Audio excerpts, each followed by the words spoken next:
ಜನ್ಮಾದ್ಯಸ್ಯ ಯತಃಶಾಸ್ತ್ರಗಮ್ಯಮನ್ವಯತಃ ಪೃಥಕ್ ಪರಮಂ ಬ್ರಹ್ಮವಿಷ್ಣುವಾಖ್ಯಂ ಅಧಿಕಂ ತದುಪಾಸ್ಮಹೆ. ಈಗ ಏವಂ ದೇವದತ್ತ ಸ್ಮರಣಂ ನ ವಸ್ತುತಃ ಯಜ್ಞದತ್ತೀಯಂ ಯಜ್ಞದತ್ತ ಅನುಭವ ಅಜನ್ಯತ್ವಾತ್ ವ್ಯತಿರೇಕೇಣ ಯಜ್ಞದತ್ತ ಸ್ಮರಣವತ್ ಇತ್ಯಾದ್ಯೂಹ್ಯಂ ಅಂತ ಅನುಮಾನ ಇದೆ. ದೇವದತ್ತ ಸ್ಮರಣ ಪಕ್ಷ ನಿರ್ದೇಶ ನ ವಸ್ತುತೋ ಯಜ್ಞದತ್ತೀಯಂ ಅಂತನೋಲಿ ಯಜ್ಞದತ್ತೀಯತ್ವ ನ ವಸ್ತುತೋ ಯಜ್ಞದತ್ತೀಯತ್ವ ಅನ್ನೋದು ಸಾಧ್ಯ. ಯಜ್ಞದತ್ತ ಅನುಭವ ಅಜನ್ಯತ್ವಾತ್ ಅನ್ನೋದು ಹೇತು. ವ್ಯತಿರೇಕೇಣ ಯಜ್ಞದತ್ತ ಸ್ಮರಣವತ್ ಅಂತನ್ನೋದು ದೃಷ್ಟಾಂತ. ವ್ಯತಿರೇಕ ದೃಷ್ಟಾಂತ ಯಜ್ಞದತ್ತ ಸ್ಮರಣವನ್ನು ಕೊಟ್ಟಿದ್ದಾರೆ. ಈ ಯಜ್ಞದತ್ತನ ಸ್ಮರಣದಲ್ಲಿ ಹೇತು ಹಾಗೂ ಸಾಧ್ಯಗಳು ಎರಡೂ ಇಲ್ಲ. ಸಾಧ್ಯ ಹೇತುಗಳು ಇಲ್ಲ ಅನ್ನೋದನ್ನು ಹ್ಯಾಕೆ ತೋರಿಸ್ತಿದೆ ಅಂತಂದರೆ, ಯಜ್ಞದತ್ತನ ಸ್ಮರಣ ವಸ್ತುತಃ ಯಜ್ಞದತ್ತಂದೇ ಆಗಿರ್ತದೆ ಹೊತ್ತು ಯಜ್ಞದತ್ತಿ ಅಂತ ಅಲ್ಲ ಅನ್ಲಿಕ್ಕೆ ಬರ್ತದ. ಹಾಗಾಗಿ ನ ವಸ್ತುತೋ ಯಜ್ಞದತ್ತೀಯತ್ವ ಅಂದರೆ ವಸ್ತುತೋ ಯಜ್ಞದತ್ತೀಯತ್ವಾಭಾವ ಅಂತ ಅರ್ಥ. ಯಜ್ಞದತ್ತೀಯತ್ವನೇ ಇರುವಾಗ ಯಜ್ಞದತ್ತನ ಸ್ಮರಣದಲ್ಲಿ ಯಜ್ಞದತ್ತೀಯತ್ವ ಅಭಾವವನ್ನು ಹೇಳಲಿಕ್ಕೆ ಬರ್ತದ. ಹಾಗಾಗಿ ಸಾಧ್ಯಾಭಾವ ಬಂತು. ಆ ಯಜ್ಞದತ್ತ ಅನುಭವಜನ್ಯತ್ವನೇ ಯಜ್ಞದತ್ತನ ಸ್ಮರಣದಲ್ಲಿರ್ತದೆ ಹೊರತು ಯಜ್ಞದತ್ತ ಅನುಭವ ಅಜನ್ಯತ್ವ ಇರಲ್ಲ. ಅಜನ್ಯತ್ವ ಹೇತು ಇಲ್ಲಿ. ಹಾಗಾಗಿ ಹೌದು, ಯಜ್ಞದತ್ತ ಅನುಭವ ಅಜನ್ಯತ್ವ ಅಂತ ಮಾಡಿದ್ದಾರೆ ಹೇತು. ಹಾಗಾಗಿ ಯತ್ರ ಯಜ್ಞದತ್ತೀಯತ್ವಾಭಾವ ನ ತತ್ರ ಯಜ್ಞದತ್ತ ಅನುಭವ ಅಜನ್ಯತ್ವಾಭಾವ. ಎಲ್ಲಿ ಯಜ್ಞದತ್ತನ ಸ್ಮರಣದಲ್ಲಿ ಯಜ್ಞದತ್ತೀಯತ್ವ ಅಭಾವದ ಅಭಾವ ಇದೆ, ಅಲ್ಲಿ ಯಜ್ಞದತ್ತ ಅನುಭವ ಅಜನ್ಯತ್ವದ ಅಭಾವನೂ ಇದೆ. ಹಾಗಾಗಿ ಯತ್ರ ಯಜ್ಞದತ್ತ ಅನುಭವ ಅಜನ್ಯತ್ವಂ ತತ್ರ ವಸ್ತುತಃ ಯಜ್ಞದತ್ತೀಯತ್ವಾಭಾವ ಅಂತ ಒಂದು ಅನ್ವಯ ವ್ಯಾಪ್ತಿ ವ್ಯತಿರೇಕ ವ್ಯಾಪ್ತಿಯಿಂದ ಸಿದ್ಧ ಆಯಿತು. ಈಗ ಇಲ್ಲಿ ಯಜ್ಞದತ್ತ ಅನುಭವ ಅಜನ್ಯತ್ವ ಅನ್ನೋದು ದೇವದತ್ತನ ಸ್ಮರಣದಲ್ಲಿರ್ತದೆ. ದೇವದತ್ತನಿಗೆ ಯಾವುದಾದ್ರೂ ಒಂದು ವಿಷಯದ ಸ್ಮರಣೆ ಬಂದರೆ ಅದು ಯಜ್ಞದತ್ತನ ಅನುಭವದಿಂದ ಜನ್ಯ ಆಗಿರ್ತದ? ಅಜನ್ಯನೇ ಆಗಿರ್ತದೆ. ಹಾಗಾಗಿ ಯಜ್ಞದತ್ತ ಅನುಭವ ಅಜನ್ಯತ್ವ ಹೇತು ಬಂತು. ಅಲ್ಲಿ ವಸ್ತುತೋ ಯಜ್ಞದತ್ತೀಯತ್ವ ಅನ್ನೋದು ಇಲ್ಲವೇ ಇಲ್ಲ. ಪಾರಮಾರ್ಥಿಕವಾಗಿ ಯಜ್ಞದತ್ತನ ಸಂಬಂಧಪಟ್ಟದ್ದಾದು ದೇವದತ್ತನ ಸ್ಮರಣೆ ಅನ್ನೋದು ಅಲ್ಲ. ಹಾಗಾಗಿ ಅದು ಯಜ್ಞದತ್ತೀಯತ್ವ ವಸ್ತುತಃ ಪಡ್ಕೊಂಡಿಲ್ಲ ದೇವದತ್ತನ ಸ್ಮರಣೆ ಅನ್ನೋದು.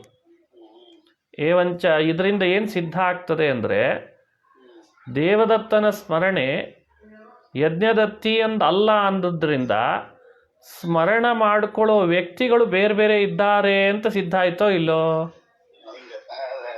ಅಷ್ಟು ಬೇರೆ ಏನಲ್ಲ ಅವರಿಗೆ ಉದ್ದೇಶ.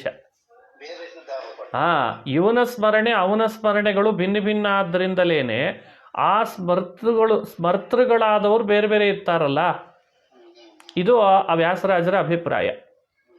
ಇದು ಎಷ್ಟು ಚೆನ್ನಾಗಿದೆ, ಅನುಮಾನ ಸ್ಪಷ್ಟ ಗೊತ್ತಾಗ್ತದೆ. ಇತ್ಯಾದ್ಯೂಹ್ಯಂ ಅಂದ್ರು ಇಲ್ಲಿ. ಇದೇ ರೀತಿ ಆ ಜೀವರು ಅನುಭವಿಸುವಂಥ ಸ್ಮರಣೆ, ಅವರವರಿಗಿರುವ ಸಂಸ್ಕಾರ, ಅವರವ್ರದ್ದೇ ಆದಂತಹ ಈ ಇಚ್ಛಾ ಎಲ್ಲ ಇಟ್ಕೊಂಡು ಕೂಡ ನೀವಿಲ್ಲಿ ಅನುಮಾನ ಮಾಡಿಕೊಳ್ಳಿಕ್ಕೆ ಊಹಾ ಮಾಡಿಕೊಳ್ಳ್ರಿ ಅಂತದ್ದು. ನಾನು ಕೇವಲ ದೇವದತ್ತರ ಸ್ಮರಣೆಯನ್ನು ಪಕ್ಷ ಮಾಡಿ ಅದು ವಸ್ತುತೋ ಯಜ್ಞದತ್ತಿ ಅಲ್ಲ ಅಂತ ಅನ್ನೋದನ್ನು ಮಾಡಿಕೊಟ್ಟಿದ್ದೇನೆ. ಸ್ಮರಣೆಯನ್ನಷ್ಟೇ ಯಾಕೆ, ಇಚ್ಛೆನೂ ಇಟ್ಕೊಳ್ರಿ, ದೇವದತ್ತನ ಇಚ್ಛಾ ಅಂತ ಇಟ್ಕೊಳ್ರಿ, ದೇವದತ್ತನ ಸಂಸ್ಕಾರ ಅಂತ ಇಟ್ಕೊಳ್ರಿ. ಅವನ ಸಂಸ್ಕಾರನೇ ಬೇರೆ, ಇವನ್ ಸಂಸ್ಕಾರನೇ ಬೇರೆ.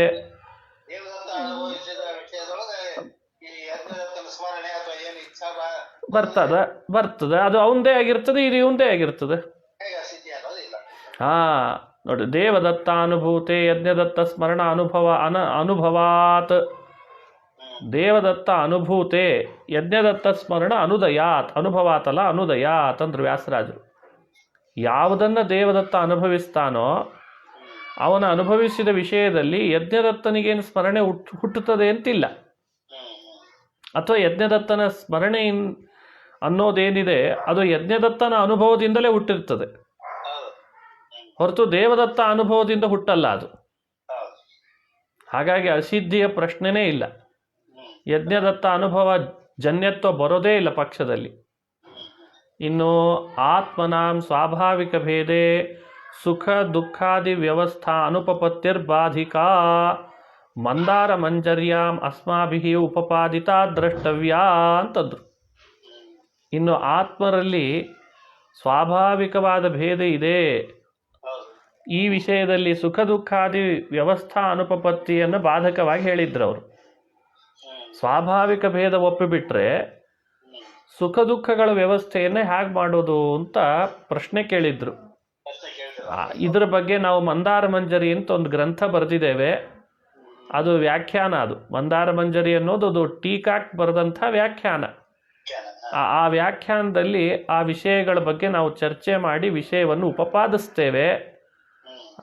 ಅಂತೂ ಪಾರಮಾರ್ಥಿಕವಾದ ಸ್ವಾಭಾವಿಕ ಭೇದವನ್ನು ಜೀವರಲ್ಲಿ ಎಲ್ಲಿವರೆಗೂ ಒಪ್ಪೋದಿಲ್ಲ ಅಲ್ಲಿವರೆಗೂ ನೀವು ಸುಖ ದುಃಖಾದಿಗಳನ್ನು ವ್ಯವಸ್ಥೆಯನ್ನು ಕಾಲ್ಪನಿಕವಾದ ಸುಖ ದುಃಖಾದಿ ವ್ಯವಸ್ಥೆಯನ್ನು ಮಾಡ್ಲಿಕ್ಕೆ ಬರಲ್ಲ ಅನ್ನೋದನ್ನೆಲ್ಲ ನಿರೂಪಣೆ ಮಾಡಿದ್ದೇವೆ ಅಲ್ಲಿ. ಅದನ್ನು ಅಲ್ಲಿ ನೋಡ್ಕೊಳ್ರಿ ಅಂದರು ವ್ಯಾಸರಾಜರು. ಅದನ್ನು ಇಲ್ಲಿ ಹೇಳೋದು ಬೇಡ, ಅದು ಯಾಕೆ ಗ್ರಂಥ ವಿಸ್ತಾರ ಆಗ್ತದೆ. ಮತ್ತು ಏನು ವಿಷಯ ಮುಖ್ಯವಾಗಿ ಹೇಳಬೇಕಿರ್ತದೆ ಅದು ಉಳಿದು ಬಿಡ್ತದೆ ಇನ್ನು. ಅದನ್ನು ಅಲ್ಲಿ ನೋಡ್ಕೊಳ್ರಿ ಅಂತಂದ್ರು ವ್ಯಾಸರಾಜರು. ಇದರಿಂದ ನಮಗೇನು ಗೊತ್ತಾಗ್ತದೆ? ಬಹುಶಃ ಮಂದಾರ ಮಂಜರಿ ಬರೆದ ಮೇಲೆ ಇದನ್ನು ಬರೆದಾರೇನೋ ವ್ಯಾಸರಾಜರು ಅನ್ನೋದು ಗೊತ್ತಾಗ್ತದೆ. ಇಷ್ಟಂತೂ ಸತ್ಯ. ಅಂದರೆ ನಾವು ವ್ಯಾಸರಾಜರ ಗ್ರಂಥ ನಿರ್ಮಾಣದ ಒಂದು ಸಂಶೋಧನೆಗೆ ಇಳಿದಾಗ ಈ ಇಂಥ ವಾಕ್ಯಗಳು ಬಹಳ ಮುಖ್ಯ. ಸ್ವತಃ ಗ್ರಂಥಕಾರರೇ ಮಂದಾರ ಮಂಜರ್ಯಾಂ ಉಪಪಾದಿತ ಅಂತಂತಿರುವಾಗ ಭೇದೋಜ್ಜೀವನ ಮಂದಾರ ಮಂಜರಿ ಬರೆದ ಮೇಲೆ ಬರೆದಿದ್ದಾರೆ ಅನ್ನೋದಂತೂ ಸತ್ಯ. ಅರ್ಥ ಗೊತ್ತಾಗ್ತದೆ. ಹಾಗಾಗಿ ವ್ಯಾಸರಾಜರು ಮೊದಲು ಮಂದಾರ ಮಂಜರಿ ಬರೆದು ಆಮೇಲೆ ಭೇದೋಜ್ಜೀವನ ಬರೆದಿದ್ದಾರೆ ಅಂತ ಅರ್ಥ. ಸರಿ, ಮತ್ತೆ ಮುಂದೆ ಶ್ರುತಯಶ್ಚ ದ್ವಾಸುಪರ್ಣಿ ಇತ್ಯಾದ್ಯಾಹ. ಇನ್ನು ಭೇದದ ವಿಷಯದಲ್ಲಿ ನಾವು ಇದುವರೆಗೂ ಅನುಮಾನಗಳನ್ನು ನಿಮ್ಮ ಮುಂದೆ ಪ್ರಸ್ತಾಪ ಮಾಡಿ ತೋರಿಸಿದ್ವಿ. ಎಷ್ಟು ಅನುಮಾನ ತೋರಿಸಿದ್ದಾರೆ ಲೆಕ್ಕನೇ ಇಲ್ಲ. ಈಗಾಗಲೇ ಎಷ್ಟು ಅನುಮಾನ ತೋರಿಸ್ಬಿಟ್ರು. ಅವೆಲ್ಲವನ್ನೂ ಸಮರ್ಥನೆ ಮಾಡಿಯೂ ತೋರಿಸಿದ್ವಿ. ಅಸಿದ್ಧಿ ಇಲ್ಲ, ಆಮೇಲೆ ಅಪ್ರಯೋಜಕ ಶಂಕ ಹೇಳಲಿಕ್ಕೆ ಬರಲ್ಲ, ಆಮೇಲೆ ಆತ್ಮತ್ವ ಜಾತಿ ಅಂತಂದರೆ ಅದಕ್ಕೇನಾದರೂ ಬಾಧಕ ಹೇಳಲಿಕ್ಕೆ ಬಂದರೆ ಅದನ್ನೂ ಹೇಳಲಿಕ್ಕೆ ಬರಲ್ಲ. ಎಲ್ಲ ಥರದ್ದು ವಿಷಯವನ್ನು ವಿಮರ್ಶೆ ಮಾಡಿ ಆ ಅನುಮಾನಗಳೆಲ್ಲವನ್ನು ಗಟ್ಟಿಮುಟ್ಟಾಗಿ ಮಾಡಿ ಕೂಡಿಸಿದ್ದೇವೆ. ಈಗ ಭೇದದ ವಿಷಯದಲ್ಲಿ ಶ್ರುತಿಗಳನ್ನು ಪ್ರಮಾಣೀಕರಿಸ್ತೇವೆ ಅಂತಂತಾರೆ. ಶ್ರುತಯಶ್ಚ ದ್ವಾಸುಪರ್ಣಿ ಇತ್ಯಾದ್ಯಾಹ. ದ್ವಾಸುಪರ್ಣ, ಸಯುಜ, ಸಖಾಯ ಇತ್ಯಾದಿ ಶ್ರುತಿಗಳೇನಿದ್ದಾವೆ ಅವುಗಳೇ ಭೇದದ ವಿಷಯದಲ್ಲಿ ನಾವು ಕೊಡುವಂಥ ಶ್ರುತಿಗಳು ಅಂತಂದರು. ವ್ಯಾವಹಾರಿಕ ಭೇದ ಪರಾಹ ತಾಹ ಇತಿ ಚೇತ್. ನೋಡಿ, ಆ ವಿಷಯದಲ್ಲೂ ಅವರು ವಾದ ಮಾಡಿದ್ದಾರೆ ವ್ಯಾಸರಾಜರ ಜೊತೆಯಲ್ಲಿ. ಯಾವ ಶ್ರುತಿಗಳನ್ನು ಭೇದದ ವಿಷಯದಲ್ಲಿ ಕೊಡ್ತಾರೆ ಅವೆಲ್ಲವೂ ವ್ಯಾವಹಾರಿಕ ಭೇದ ಪರ ಅಂತೇವೆ ನಾವು ಅಂತ ಅವರಂದರು. ಅದಕ್ಕೆ ವ್ಯಾಸರಾಜರು ಪ್ರಶ್ನಿಸ್ತಾರೆ, ನೀವು ಆ ಶ್ರುತಿಗಳನ್ನು ವ್ಯಾವಹಾರಿಕ ಭೇದ ಪರ ಅಂತ ಅನ್ನೋದಾದರೆ ಅದರ ಮೇಲೆ ಪ್ರಶ್ನೆ ಕೇಳಿದ್ದೇನು ಅಂದರೆ, ಆ ವ್ಯಾವಹಾರಿಕ ಭೇದ ಅಂತೇನು ಅಂತಿರಲ್ಲ, ಸಕಿಂ ಬಾಧ್ಯ, ಅದು ಬಾಧ್ಯವಾ? ಆ ವ್ಯಾವಹಾರಿಕ ಭೇದ ಅಂತ ಒಂದು ಕಲ್ಪನೆ ಮಾಡ್ಕೊಂಡಿದ್ರಲ್ಲ ನೀವು, ಅದು ಬಾಧ್ಯವಾಗ್ತದೋ ಇಲ್ವೋ ಅಂತ ಕೇಳ್ತಾರೆ. ಹೌದು, ಅದು ಬಾಧ್ಯವೇ ಆಗ್ತದೆ ಅಂತಂದ್ರು. ಬಾಢಂ, ಹೌದು, ಅದು ವ್ಯಾವಹಾರಿಕ ಭೇದ ಅಂತಂದ್ಮೇಲೆ ಅದು ಕೂಡ ಬಾಧ್ಯನೇ ಅಂತಂದ್ರು ಅವರೇನೆ. ಇತಿ ಚೇತ್ ನ ತರ್ಹಿ ಶ್ರುತೇ ಪ್ರಾಮಾಣ್ಯಂ ನ ಸ್ಯಾತ್ ಅಂತಂದ್ರು. ನೀವು ಅದನ್ನು ಬಾಧ್ಯ ಅಂತ ಒಂದು ವೇಳೆ ಒಪ್ಪಗೊಂಡ್ರಿ ಅಂತಂದರೆ, ಒಪ್ಪಗೊಳ್ಳಿಕ್ಕೆ ಬರಲ್ಲ. ಒಂದು ವೇಳೆ ಒಪ್ಪಗೊಂಡ್ರೆ ದ್ವಾಸುಪರ್ಣ ಶ್ರುತಿಗಳೆಲ್ಲವೂ ಬಾಧ್ಯವಾದ ವ್ಯಾವಹಾರಿಕ ಭೇದವನ್ನು ನಿರೂಪಿಸ್ತಾವಾದ್ರಿಂದ ಶ್ರುತಿಗಳು ಪ್ರಾಮಾಣ್ಯ ಹಾನಿ ಆಗ್ತದೆ ಅಲ್ವಾ? ಹಾನಿ ಆಗ್ತದೆ. ಶ್ರುತಿಗಳಿಗೆ ಪ್ರಾಮಾಣ್ಯ ಹಾನಿ ಆಗ್ತದೆ. ಯಾಕಂದ್ರೆ ದ್ವಾಸುಪರ್ಣ ಇತ್ಯಾದಿ ವೇದ ವಾಕ್ಯಗಳು ಪ್ರಾಮಾಣ್ಯ ಹಾನಿ ಆಗ್ತದೆ, ಪ್ರಾಮಾಣ್ಯ ನಾಶ ಆಗ್ತದೆ. ಶ್ರುತಿ ಪ್ರಾಮಾಣ್ಯ ಹಾನಿ ದೊಡ್ಡ ದೋಷ ಅಲ್ವಾ? ಯಾಕಂದ್ರೆ ವ್ಯಾವಹಾರಿಕ ಭೇದವನ್ನು ನಿರೂಪಿಸ್ತಾವೋ ಅಂತ ಆಗಿಬಿಟ್ರೆ ಪ್ರಾಮಾಣ್ಯ ಹಾನಿ ಆಯ್ತೋ ಇಲ್ಲ? ಯಾಕೆ ಅಂತ ಅವರೇ ಬರೀತಾರ, ಬಾಧ್ಯ ಅರ್ಥಗ್ರಾಹಿತ್ವಾತ್ ಅಂತಂದ್ರು. ಬಾಧ್ಯವಾದ ವಿಷಯವನ್ನ ಗ್ರಹಿಸ್ತಾ ಇದೆ ಶ್ರುತಿಗಳು ಅಂತಂದ್ರೆ ಪ್ರಾಮಾಣ್ಯ ಹಾನಿ ಆಗದೆ ಮತ್ತಿನ್ನೇನ್ರಪ್ಪ? ನೋಡಿ, ಶುಕ್ತಿರೂಪ್ಯ ಅಧ್ಯಕ್ಷವತ್ ಅಂತಂದ್ರು. ಇಲ್ಲಿ ಅಧ್ಯಕ್ಷ ಅಂತಂದ್ರೆ ಪ್ರತ್ಯಕ್ಷ ಅಂತ ಇಷ್ಟೇ ಅರ್ಥ. ಕಪ್ಪೆ ಚಿಪ್ಪನ್ನು ನೋಡಿ ಇದಂ ರಜತಂ ಅಂತ ಜ್ಞಾನ ಬಂದಾಗ ಪ್ರತ್ಯಕ್ಷ, ಅದನ್ನು ಯಾಕೆ ನಾವು ಅಪ್ರಮಾಣ ಅಂತೇವೆ ಆ ಜ್ಞಾನವನ್ನ? ರಜತ ಬಾಧ್ಯವಾಗಿದೆ, ಬಾಧ್ಯ ರಜತವನ್ನು ಗ್ರಹಿಸ್ತಾ ಇರೋದ್ರಿಂದ ಪ್ರತ್ಯಕ್ಷವನ್ನು ನಾವು ಅಪ್ರಮಾಣ ಅಂತೇವೆ, ಇದಂ ರಜತಂ ಪ್ರತ್ಯಕ್ಷವನ್ನ. ಹಾಗೆ ವ್ಯಾವಹಾರಿಕವಾದ ಭೇದ ನೀವೇ ಹೇಳಿದಂತೆ ಬಾಧ್ಯ ಆಗಿಬಿಟ್ರೆ ಅಂಥ ಬಾಧ್ಯವಾದ ಭೇದವನ್ನು ಗ್ರಹಿಸುವ ಈ ದ್ವಾಸುಪರ್ಣಾದಿ ಶ್ರುತಿಗಳು ಕೂಡ ಅಪ್ರಮಾಣ ಆಗಬೇಕಲ್ವಾ? ಸರಿಯಾಗಿ ಅರ್ಥ ಆಗ್ತದೆ.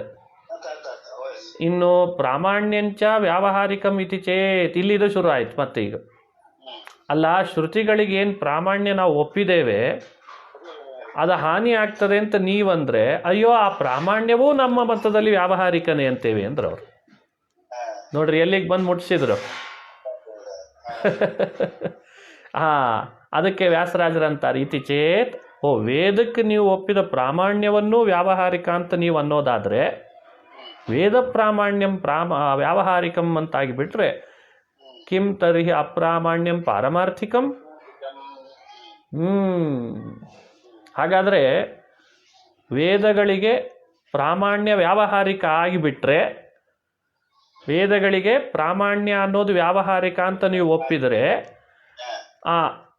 ಪ್ರಾಮಾಣ್ಯಕ್ಕೆ ವಿರುದ್ಧವಾದ ಅಪ್ರಾಮಾಣ್ಯ ಅಲ್ಲಿ ಪಾರಮಾರ್ಥಿಕವಾಗಬೇಕಾಗ್ತದೆ.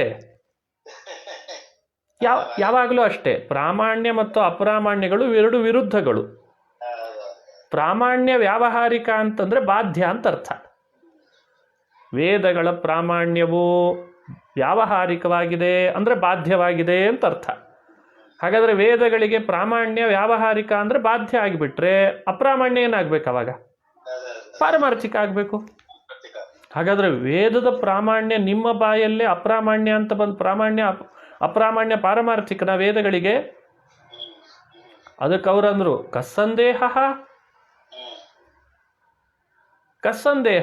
ಈ ಸಂದೇಹ ಯಾಕೆ ಪಡ್ತೀರಿ? ನಾವು ವೇದಗಳ ಅಪ್ರಾಮಾಣ್ಯವನ್ನೇ ಪಾರಮಾರ್ಥಿಕ ಅಂತ ಒಪ್ಪೋರು ಅಂದ್ರೆ ಅವರು. ನೋಡ್ರಿ ಅವ್ರ ಬಾಯಲ್ಲಿ ಏನು ಬರೆಸ್ತಾ ಇದೆ ಈಗ. ಎಂಥ ವೇದಗಳ ಮಹಿಮೆ, ಅಂಥ ವೇದಗಳಿಗೆ ಅಪ್ರಾಮಾಣ್ಯವನ್ನು ಪಾರಮಾರ್ಥಿಕ ಅಂತ ಒಪ್ಕೊಂಡ್ಬಿಟ್ರು. ಅಪ್ರಾಮಾಣ್ಯ ಪಾರಮಾರ್ಥಿಕನ ಅಂತ ಕೇಳಿದ್ರೆ ಕಸ್ಸಂದೇಹ ಅಂದ್ರವರು. ಅದರಲ್ಲೇನು ಸಂದೇಹ? ಅಪ್ರಾಮಾಣ್ಯ ಪಾರಮಾರ್ಥಿಕನೇ ವೇದಕ್ಕೆ ಅಂದ್ಬಿಟ್ರು. ಅಸ್ತಿ ಮಹಾನ್ ಸಂದೇಹ. ಒಂದು ವೇಳೆ ನೀವೇನಾದರೂ ಅಪ್ರಾಮಾಣ್ಯವನ್ನ ವೇದಗಳಿಗೆ ಪಾರಮಾರ್ಥಿಕವಾಗಿದೆ ಅಂತ ಒಪ್ಪಿಕೊಂಡ್ರೆ ತಥಾಗತ ಚರಣ ಶರಣತ್ವಮಜಾನತಃ. ತಥಾಗತ ಚರಣ ಶರಣತ್ವಮಜಾನತಃ ಅಂತಂದ್ರೆ ನೀನು ಬೌದ್ಧನ ಕಾಲಿಗೆ ಶರಣಾದಿ ಅನ್ನೋದನ್ನ ಮರೆತು ಬಿಟ್ಟಿ. ಹೆಂಗೆ ದೋಷ ಹೇಗೆ ಹೇಳಿದ್ರು ಗೊತ್ತಾಗ್ತದಲ್ಲ. ವೇದಗಳಿಗೆ ಅಪ್ರಾಮಾಣ್ಯವನ್ನೇ ಒಪ್ಪುವಂತಹ ಬೌದ್ಧರು ತಥಾಗತರು, ಅವರ ಚರಣ ಶರಣತ್ವವನ್ನು ನೀನು ನಿಧಾನಕ್ಕೆ ಒಪ್ಪಿಕೊಂಡದ್ದು ಮರ್ತು ಬಿಟ್ಟಿಯಾ? ಅರ್ಥ ಆಯ್ತಲ್ಲ? ಅದಕ್ಕೆ ಅಪ್ರಾಮಾಣ್ಯವನ್ನು ಪಾರಮಾರ್ಥಿಕ ಅಂತ ಅನ್ನಬಾರ್ದು ವೇದಗಳಿಗೆ. ಶುಕ್ತಿರಜತ ಜ್ಞಾನ ಅಪ್ರಮಾಣ ಅನ್ನೋದು ಪಾರಮಾರ್ಥಿಕ ಮತ್ತೆ ಅಲ್ವಾ? ಇದಂ ರಜತಂ ಅನ್ನುವ ಪ್ರತ್ಯಕ್ಷ ಅಪ್ರಮಾಣವಾಗಿದೆ, ಅಲ್ಲಿ ಅಪ್ರಾಮಾಣ್ಯ ಪಾರಮಾರ್ಥಿಕವಾಗೇ ಇದೆ, ಅದು ಎಲ್ಲರೂ ಒಪ್ಪುತ್ತೇವೆ. ಆದರೆ ಶ್ರುತಿಗಳಿಗೆ ಅಪ್ರಾಮಾಣ್ಯವು ಪಾರಮಾರ್ಥಿಕ ಅಂದರೆ ಈ ಸಮಸ್ಯೆ ಹೇಳ್ತೀವಿ. ಸ್ಪಷ್ಟ ಗೊತ್ತಾಯ್ತು ಅಂದ್ಕೊಳ್ತೀರಿ. ಅದರ ಮೇಲೆ ಅವ್ರಿಗೆ ಸಿಟ್ಟು ಬಂತು. ನಾನು ಶ್ರುತ್ಯುಪಸ್ಥಿತ ಅರ್ಥ ಅನಂಗೀಕಾರೆ ಶ್ರುತೇ ಅಪ್ರಾಮಾಣ್ಯಂ ಸ್ಯಾತ್ ನ ಚ ಅಸ್ಮಾಭಿಃ ಶ್ರುತಿ ಪ್ರತಿಪಾದಿತ ಭೇದ. ಏನಿದೆ? ಅದೇ ಅಂದರೆ ಕುತಶ್ಚ ವ್ಯಾವಹಾರಿಕ ಭೇದ ಪರತ್ವಂ ಅಂತ ಅಲ್ಲಿಗೆ ಅವರನ್ನು ಕುರಿತು ಆಕ್ಷೇಪ ಮಾಡಿದ್ದು ವ್ಯಾಸರಾಜರು. ಇನ್ನು ವ್ಯಾವಹಾರಿಕ ಭೇದ ಪರತ್ವ ಅನ್ನೋದು ಉಳಿತೇನು? ಮತ್ತೆ ವೇದಗಳೆಲ್ಲ ವ್ಯಾವಹಾರಿಕ ಭೇದವನ್ನು ಹೇಳ್ತಾವೆ ಅನ್ನೋ ಸಿದ್ಧಾಂತ ತಪ್ಪಾಗಿಬಿಡ್ತದೆ. ಯಾಕೆ? ಶ್ರುತಿಗಳ ಅಪ್ರಾಮಾಣ್ಯ ಪಾರಮಾರ್ಥಿಕ ಆಗಿಬಿಟ್ರೆ ಶ್ರುತಿಗಳ ಅಪ್ರಾಮಾಣ್ಯವೇ ಪಾರಮಾರ್ಥಿಕ ಅಂತ ಆಗಿಬಿಟ್ರೆ, ವೇದಗಳು ಅಪ್ರಮಾಣ ಅನ್ನೋದು ಸತ್ಯ ಆಗಿಬಿಟ್ರೆ, ಅಂಥ ವೇದಗಳಿಂದ ವ್ಯಾವಹಾರಿಕ ಭೇದವೂ ಸಿದ್ಧ ಮಾಡ್ಲಿಕ್ಕೆ ಬರಲ್ಲ. ಯಾಕಂದ್ರೆ ಅವರಿಗೆ ಒಂದು ಅಭಿಮಾನ ಇದೆ, ವೇದಗಳೆಲ್ಲವೂ ವ್ಯಾವಹಾರಿಕ ಭೇದವನ್ನು ಹೇಳ್ತಾವೆ ಅಂತ ಒಂದು ಅಭಿಮಾನ ಇದೆ. ಹಣೆ ಬಾರಕ್ಕೆ ಈಗ ವೇದಗಳು ವ್ಯಾವಹಾರಿಕ ಭೇದ ಹೇಳಲಿಕ್ಕೂ ಬರಲ್ಲ. ಏನು ಮಾಡ್ತೀರಿ ನೋಡಿ, ಸಮಸ್ಯೆ ಯಾಕೆ ಕೊಡ್ತದೆ. ಅದಕ್ಕೆ ಕೇಳಿದರು, ಕುತಶ್ಚ ವ್ಯಾವಹಾರಿಕ ಭೇದ, ನೀನು ವ್ಯಾವಹಾರಿಕ ಭೇದ ಅಪ್ರಮಾಣವಾದ ಶ್ರುತಿಯಿಂದ ಸಿದ್ಧ ಮಾಡ್ಲಿಕ್ಕಾಗ್ತದ? ಅವರಿಗೆ ಅಭಿಮಾನ ಇತ್ತು, ವ್ಯಾವಹಾರಿಕ ಭೇದವೇ ನಾವು ಒಪ್ಪಿದ್ದೇವೆ ಅಂತ. ಅದನ್ನೂ ಮಾಡ್ಲಿಕ್ಕಾಗಲ್ಲ ಅಂತಾರೆ ವ್ಯಾಸರಾಜರು. ಸರಿಯಾಗಿ ಅರ್ಥ ಮಾಡ್ಕೊಳ್ಬೇಕು ಚಿಂತನೆ ಮಾಡುವಾಗ. ಇದ್ಯಾವುದು ವ್ಯಕ್ತಿಗತ ದ್ವೇಷದ ಮಾತುಗಳಲ್ಲ, ಬೌದ್ಧಿಕ ಆಲೋಚನೆಯಿಂದ ಮಾಡ್ರಿ. ವಿಚಾರ ಮಂಟಪ ಇದು. ಈ ವಿಚಾರ ಮಂಟಪದೊಳಗೆ ಬೌದ್ಧಿಕ ಶಕ್ತಿ ಜಾಗೃತ ಆಗಿರಬೇಕು. ಇದು ಮತವನ್ನು ದ್ವೇಷಿಸ್ತಿಲ್ಲ, ವ್ಯಕ್ತಿಯನ್ನು ದ್ವೇಷಿಸ್ತಾ ಇಲ್ಲ ವ್ಯಾಸರಾಜರು. ವಿಚಾರ ಮಾಡ್ರಿ ಅಂತಿದ್ದಾರೆ. ಯಾವ್ದು ಸರಿ ಯಾವ್ದು ತಪ್ಪು ನೀವು ವಿಚಾರ ಮಾಡೋಣ ಬರ್ರಿ. ನಾನು ಶ್ರುತ್ಯುಪಸ್ಥಾಪಿತ ಅರ್ಥ ಅನಂಗೀಕಾರೆ ಶ್ರುತೇ ಅಪ್ರಾಮಾಣ್ಯಂ ಸ್ಯಾತ್.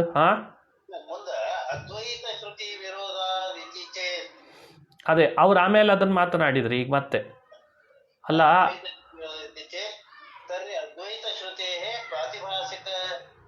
ಹಾ, ಓ ಆ ವಾಕ್ಯಗಳಿಲ್ಲಿ ಮುದ್ರಣ ಆಗಿಲ್ಲ. ಓ, ಆಮೇಲೆ ಏನಿದೆ ವಾಕ್ಯ? ಹಾ, ಸರಿ. ಓಹೋ, ಆ ವಾಕ್ಯಗಳೆಲ್ಲ ಇಲ್ಲಿ ಪ್ರಿಂಟೇ ಆಗಿಲ್ಲ.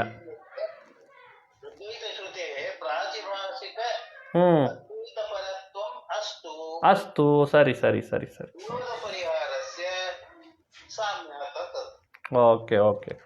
ಅಂದರೆ ಇಲ್ಲೇನಾಗಿದೆ, ನನು ಶ್ರುತ್ಯುಪಸ್ಥಾಪಿತ ಅರ್ಥಾನಂಗೀಕಾರೇ ಶ್ರುತೇರ್ ಅಪ್ರಾಮಾಣ್ಯಂ ಸ್ಯಾತ್ ಅಂತ ಒಂದು ಮುಂದಿನ ಬೇರೆ ಪ್ಯಾರಾಗ್ರಾಫಿಗೆ ಹೋಗ್ಬಿಟ್ಟಿದೆ. ಈ ವಾಕ್ಯಗಳಲ್ಲಿ ಇಲ್ಲ. ಅದು ವಾಕ್ಯಗಳು ಬಹುಶಃ ಇಲ್ಲಿ ಮಿಸ್ ಆಗಿದೆ ಅಂದ್ಕೊಳ್ತೀನಿ. ಅದನ್ನು ನಾಳೆ ಬೇಕಂದ್ರೆ ಮಾಡೋಣ. ಇದು ತತ್ವಪ್ರಕಾಶಕ ಮುಂದುವರ್ಸೋಣಂತೆ.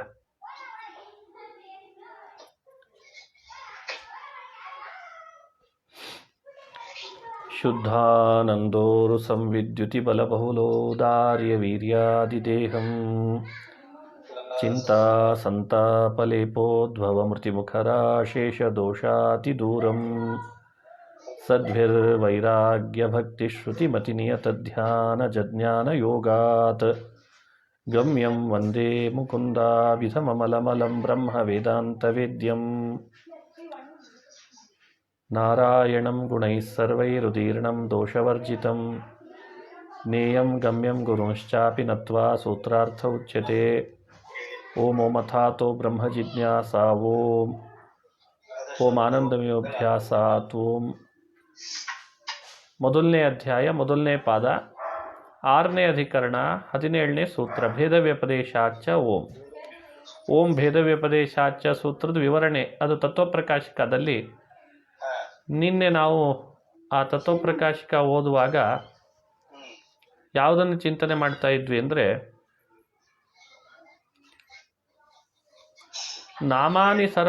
ನಾಮಾನಿ ಸರ್ವಾಣಿ ಇತಿ ಶ್ರುತ್ಯ ತತ್ವಮಸ್ಯಾದಿ ಶಬ್ದೈಃ ವಿಷ್ಣೋಃ ಏವ ವಾಚ್ಯತ್ವೋಕ್ತೇಃ ಇತ್ಯರ್ಥಃ. ನಾಮಾನಿ ಸರ್ವಾಣಿ ಅನ್ನುವಂಥ ವೇದವಾಕ್ಯಗಳು ತತ್ವಮಸ್ಯಾದಿ ಎಲ್ಲ ಶಬ್ದಗಳಿಂದಲೂ ವಿಷ್ಣುನನ್ನೇ ಹೇಳಲ್ಪಡ್ತದೆ ಅಂತ ಸಮರ್ಥನೆ ಮಾಡಿದ್ದಾರೆ. ಸಂತು ಚೈತಾ ಶ್ರುತಯಃ ಅದ್ವೈತಪರಾಃ ತಥಾಪಿ ನ ಉಕ್ತ ಭೇದಸ್ಯ ತದ್ವಿರೋಧಃ ಅಂತ ಶುರು ಆಯ್ತು. ಈಗ ಭಗವತಃ ಸಕಲ ಸ್ವಾಮಿತ್ವೇನ ಐಕ್ಯ ವ್ಯಪದೇಶೋಪಪತ್ತೇಃ ಇತ್ಯೇತತ್ ಪ್ರಮಾಣೇನ ಆಹ ಇದಮಿತಿ ಅಂತಂತಾರೆ. ಈಗ ಈ ವಾಕ್ಯ ಎಲ್ಲಿಗೆ ಬಂತು? ಭವೇದೇತತ್ ಯದಿ ಏತತ್ ಶ್ರುತೀನಾಂ ಅದ್ವೈತಾರ್ಥತಾ ಸ್ಯಾತ್. ಎಲ್ಲ ವೇದವಾಕ್ಯಗಳಿಗೂ ಕೂಡ ಶ್ರುತಿಗಳಿಗೆ ಅದ್ವೈತ ಪರವಾದ ಅರ್ಥ ಇದ್ದಿದ್ದರೆ ಆಗ್ತಿತ್ತು. ನಚೈವಂ, ಹಾಗೆ ಅದ್ವೈತ ಪರತೆಯನ್ನು ಶ್ರುತಿಗಳಿಗೆ ಹೇಳಲಿಕ್ಕೆ ಬರಲ್ಲ. ಯಾಕೆ? ನಾಮಾನಿ ಸರ್ವಾಣಿ ಅಮಾವಿಶಂತಿ ಮೊದಲಾದಂಥ ಶ್ರುತಿಗಳು ಎಲ್ಲ ವಾಕ್ಯ ಎಲ್ಲ ಶಬ್ದಗಳಿಗೂ ವಿಷ್ಣು ಪರತ್ವವನ್ನೇ ಸಮರ್ಥನೆ ಮಾಡಿಬಿಟ್ಟಿದ್ದೇವೆ ಅಂತ ವಿವರಣೆ ಕೊಟ್ಟರು. ಇದ್ರ ಮೇಲೆ ಮತ್ತೆ ಪ್ರಶ್ನೆ, ಸಂತುಚ ಏತಾಹ ಶ್ರುತಯಃ ಅದ್ವೈತ ಪರಾಹ ತಥಾಪಿ ನ ಉಕ್ತಭೇದಸ್ಯ ತತ್ವಿರೋಧಃ ಭಗವತಃ ಸಕಲ ಸ್ವಾಮಿತ್ವೇನ ಐಕ್ಯ ವ್ಯಪದೇಶ ಉಪಪತ್ತೇಃ ಇತ್ಯೇತತ್ ಪ್ರಮಾಣೇನ. ನೋಡ್ರಿ, ಆಗಲಿ ಎಲ್ಲ ಶ್ರುತಿಗಳು ಅದ್ವೈತ ಪರ ಅಂತ, ಆದರೆ ಉಕ್ತ ಭೇದಸ್ಯ ನ ವಿರೋಧ, ಹಿಂದೆ ಹೇಳಿದಂತೆ ಭೇದಕ್ಕೇನು ವಿರೋಧ ಬರಲ್ಲ. ಯಾಕೆ ಅಂದರೆ ಭಗವತಃ ಸಕಲ ಸ್ವಾಮಿತ್ವೇನ, ವೇದಗಳಲ್ಲಿ ಪರಮಾತ್ಮ ಎಲ್ಲರಿಗೂ ಸ್ವಾಮಿ ಅಂತ ಹೇಳಲಾಗ್ತದೆ. ವೇದಗಳಲ್ಲಿ ಸಕಲ ಸ್ವಾಮಿತ್ವವನ್ನು ಹೇಳಿದ ಮೇಲೆ ಐಕ್ಯ ವ್ಯಪದೇಶವನ್ನು ಸ್ವಾಮಿತ್ವೇನ ಕೂಡಿಸಿಬಿಟ್ರೆ ಆಯಿತು. ಇದನ್ನೇ ಹೇಳುವಾಗ ಇದಂ ಅಂತ ಅನ್ನುವಂಥ ವಾಕ್ಯವನ್ನು ಪ್ರಮಾಣವಾಗಿ ಉದಾಹರಿಸಿದ್ದಾರೆ ಆಚಾರ್ಯರು. ಏನಂತ? ಇದಂ ಹಿ ವಿಶ್ವಂ ಭಗವಾನಿವೇತರೋ ಯಥೋ ಜಗತ್ಸ್ಥಾನ ನಿರೋಧ ಸಂಭವ ಅಂತ ಭಾಗವತದಲ್ಲಿದೆ. ಇದರ ಅರ್ಥ ಏನು? ಇದಂ ಹಿ ವಿಶ್ವಂ ಭಗವಾನ್ ಇವ ಇತರಃ ಯತಃ ಜಗತ್ಸ್ಥಾನ ನಿರೋಧ ಸಂಭವ ಅಂತಂತಾರೆ. ಆ ವಾಕ್ಯದ ಅರ್ಥ ಇದು ಭಾಗವತದಲ್ಲಿ ಬಂದಂಥ ಮಾತು. ಏನಂತ ಇದೆ ಭಾಗವತದಲ್ಲಿ? ಈ ಮಾತಿಗೆ ಅರ್ಥ ಯಾವ ಅಭಿಪ್ರಾಯದಲ್ಲಿ ಹೇಳಿದರು ಅಂದರೆ, ಇದಂ ವಿಶ್ವಂ, ಈ ಎಲ್ಲ ಪ್ರಪಂಚವೂ ಕೂಡ ಭಗವಾನ್ ಇವ ಅಂತಂದರೆ ಸ್ವಯಂ ಪರಮಾತ್ಮನೋ ಎಂಬಂತೆ ಉಚ್ಯತೆ ಹೇಳಲ್ಪಡ್ತದೆ. ಸ್ವಯಂ ಇತರಃ ಅಪಿ, ಈ ಪ್ರಪಂಚಕ್ಕಿಂತ ಭಗವಂತ ಭಿನ್ನನಾಗಿದ್ದರೂ ಕೂಡ ಭಗವಾನ್ ಅಂತೇಳಿ ಹೇಳಲ್ಪಡ್ತದೆ. ಯತಃ, ಯಾವ ಕಾರಣದಿಂದ? ಇತಃ ಕಾರಣಾತ್ ಜಗತ್ ಸ್ಥಾನ ನಿರೋಧ ಉತ್ಪತ್ತಿ ಕರ್ತ ಇತ್ಯರ್ಥ. ಈ ಪ್ರಪಂಚವನ್ನೇ ಭಗವಂತ ಅಂತ ಯಾಕೆ ಹೇಳ್ತಾರೆ ಅಂದರೆ, ಪ್ರಪಂಚವೇ ಭಗವಂತ ಅಂತ ಹೇಳೋ ಉದ್ದೇಶ ಇಷ್ಟೇ. ಈ ಪ್ರಪಂಚದ ಸೃಷ್ಟಿ ಸ್ಥಿತಿ ಲಯವನ್ನು ಮಾಡುವವ ಅನ್ನೋ ಅರ್ಥದಲ್ಲಿ ಹೇಳಿದ್ದಂತೆ. ಏತದೇವ ಆಹ ಅಸರ್ವ ಇತಿ ವಾಕ್ಯಂಚ, ಇದೇ ವಿಷಯವನ್ನೇ ಇನ್ನೂ ಒಂದು ವಾಕ್ಯ ತುರಶ್ರುತಿ, ಅಸರ್ವ ಸರ್ವ ಇತ್ಯಪಿ ಇತಿ ತುರಶ್ರುತಿ. ನೋಡಿ, ಅಸರ್ವ, ಸರ್ವ ಪ್ರಪಂಚಕ್ಕಿಂತ ಭಿನ್ನನಾದರೂ ಪರಮಾತ್ಮ, ಸರ್ವ ಇಡೀ ಪ್ರಪಂಚವೇ ಪರಮಾತ್ಮ ಅನ್ನುವ ಶಬ್ದದಿಂದ ಆಡ್ತಾರಂತೆ. ಯಾಕೆ? ಸೃಷ್ಟಿ ಸ್ಥಿತಿಲಯಗಳನ್ನು ಉಂಟು ಮಾಡ್ತಾನನ್ನೋ ಕಾರಣಕ್ಕೆ ಆಡ್ತಾರಷ್ಟೆ, ಹೊರತು ಅಭೇದ ಇದೆ ಅಂತ ಅರ್ಥ ಅಲ್ಲ ಅಂತ ಅಂತಿದ್ದಾರೆ. ಇನ್ನು ಮುಂದಿನ ವಾಕ್ಯ, ನಾನು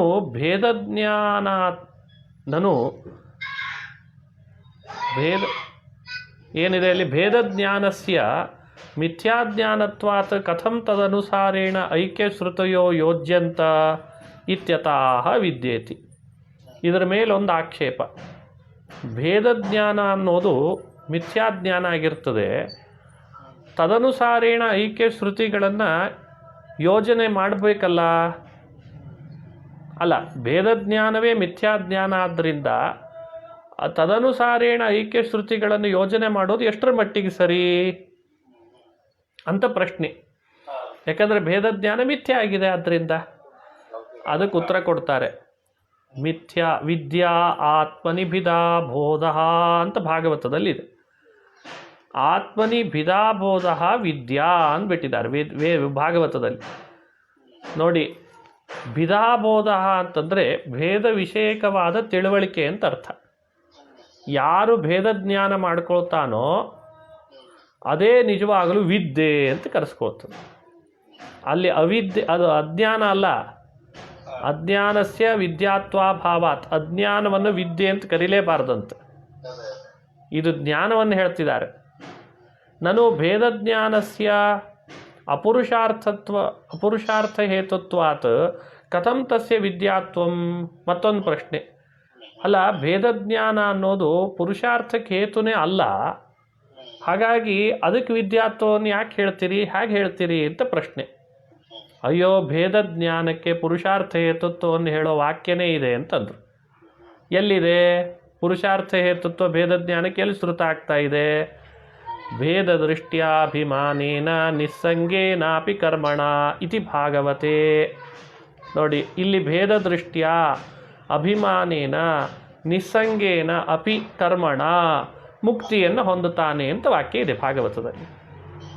ಯಾವ್ಯಾವುದರಿಂದ ಅಂತ ಅಲ್ಲಿ ಅರ್ಥ ಬರೀತಾರೆ ಒಂದೊಂದು ಶಬ್ದಕ್ಕೆ. ವೇದಗರ್ಭ ಜೀವೇಶ್ವರ ಭೇದ ಜ್ಞಾನೇನ ಪರಮೇಶ್ವರ ಬಹುಮಾನೇನ ಚ ಆನಂದಾದಿ ಗುಣಪೂರ್ಣಂ ಬ್ರಹ್ಮ ಪ್ರಾಪ್ತಃ ಇತಿ ಸ್ಮೃತ್ಯರ್ಥ. ವೇದಗರ್ಭ ಚತುರ್ಮುಖ ಬ್ರಹ್ಮನು ಜೀವೇಶ್ವರ ಭೇದ ಜ್ಞಾನ ಮಾಡಿಕೊಂಡು ಪರಮೇಶ್ವರನಲ್ಲಿ ಬಹು ಅಭಿಮಾನ ಮಾಡಿ ಆನಂದಾದಿ ಗುಣಪೂರ್ಣನಾದ ಪರಬ್ರಹ್ಮನನ್ನು ಪಡೆದ ಅಂತಿದೆ.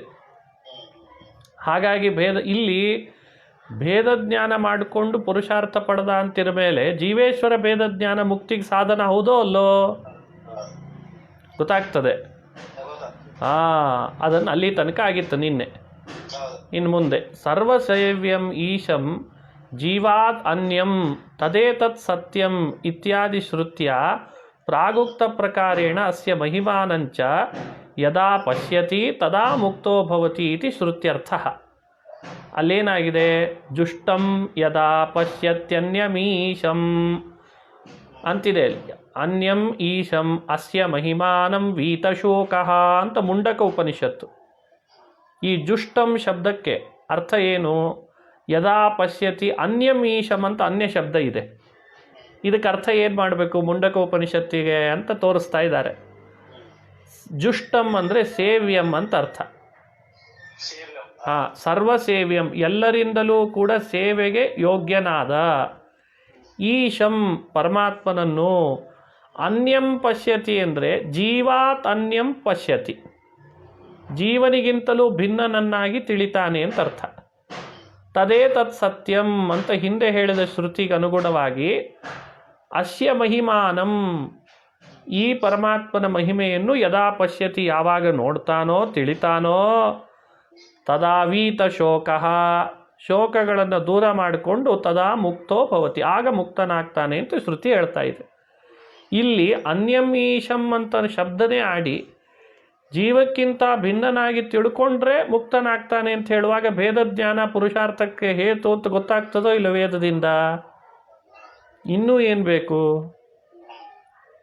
ಏವಂ ಸ್ವಾಮಿತ್ವಾರ್ಥತೆಯ ಅದ್ವೈತ ಶ್ರುತಿ ವ್ಯಾಖ್ಯಾಯ ಅಂತರ್ಯಾಮಿತ್ವಾರ್ಥತೆಯಾಪಿ ತಾಹ ಶ್ರುತಿ ಸ್ಮೃತಿಭ್ಯಾಂ ವ್ಯಾಚಷ್ಟೇ.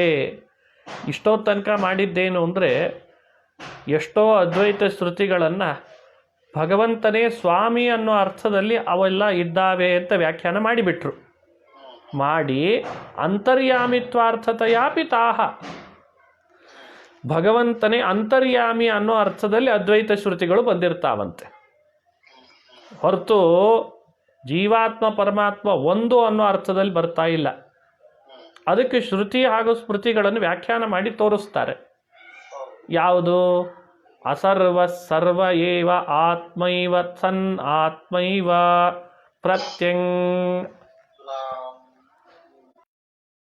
ಏಕ ಈಯತೆ ಬಹುಧೇಯತೆ ಸ ಪುರುಷಃ ಸ ಈಶ್ವರಃ ಸ ಬ್ರಹ್ಮ ಅಂತ ಶ್ರುತಿ. ಸರ್ವಾಂತರ್ಯಾಮಿ ಕೋ ವಿಷ್ಣು ಸರ್ವನಾಮ್ನಾಭಿಧೀಯತೆ ಏಷೋಹಂ ತ್ವಮಸೌ ಚೇತಿ ನತು ಸರ್ವಸ್ವರೂಪತಃ ನೈತದಿಚ್ಛಂತಿ ಪುರುಷಂ ಏಕಂ ಕುರುಕುಲೋದ್ವಹ ಇತಿ ಇತ್ಯಾದೇಶ್ಚ. ಇದು ಮೋಕ್ಷಧರ್ಮ ಅನ್ನೋ ಮಹಾಭಾರತದ ವಾಕ್ಯ. ಇಲ್ಲಿ ಉಕ್ತಾಚ ಪ್ರಾಪ್ತಿ ಅಂತ ಇಷ್ಟು ಹೇಳಿದ್ದಾರೆ. ಇದಕ್ಕೆ ಅರ್ಥ ಬರೀತಾರೆ ಈಗ ತತ್ವಪ್ರಕಾಶಿಕದಲ್ಲಿ. ಏನಂತ? ಅಸರ್ವ ಇತಿ ಅಸರ್ವ ಸರ್ವ ಅಂತ ಶಬ್ದ ಬಂತಲ್ಲ ಅಲ್ಲಿ. ಅಸರ್ವಾತ್ಮಕೋಪಿ ಸರ್ವಾತ್ಮಕತ್ವೇನ ಅಸರ್ವಾತ್ಮಕನಾದರೂ ಸರ್ವಾತ್ಮಕತ್ವೇನ ಅನ್ನೋ ಶಬ್ದಕ್ಕೆ ಅಂತರ್ಯಾಮಿ ಅಪಿ ಅನಂತರ್ಯಾಮಿತ್ವೇನ ದೇಹಾಂತರ್ಗತೋಪಿ ಬಹಿರ್ಮಾತ್ರ ವೃತ್ತಿತ್ವೇನ ಜ್ಞಾಯತೆ ತಥಾ ಏಕ ಏವ ಬಹುಧಾ ಜ್ಞಾಯತೆ ಇತ್ಯರ್ಥ. ನೋಡಿ, ಆ ವೇದಕ್ಕೆ ಅರ್ಥ ಬರೆದ್ರು ಟೀಕಾಕೃತ್ಪಾದರು. ಸರ್ವಾತ್ಮಕನಾದರೂ ಅಂತರ್ಯಾಮಿ ಆದರೂ ಅನಂತರ್ಯಾಮಿ ಅಂಬೋದಂತೆ ನಮಗೆ ತೋರ್ತಾನಂತೆ. ದೇಹದ ಅಂತರ್ಗತನಾದರೂ ಬರೀ ಹೊರಗೆ ಮಾತ್ರ ಇದ್ದಾನೇನೋ ಅಂತನ್ನೋ ಹಾಗೆ ತೋರ್ತಾನಂತೆ. ದೇಹಾಂತರ್ಗತೋಪಿ ಬಹಿರ್ಮಾತ್ರ ವೃತ್ತಿತ್ವೇನ ಜ್ಞಾಯತೆ. ದೇಹಾಂತರ್ಗತನಾದರೂ ಹೊರಗೆ ಮಾತ್ರ ಇದ್ದಾನೋ ಅನ್ನೋ ಹಾಗೆ ತೋರ್ತಾನೆ.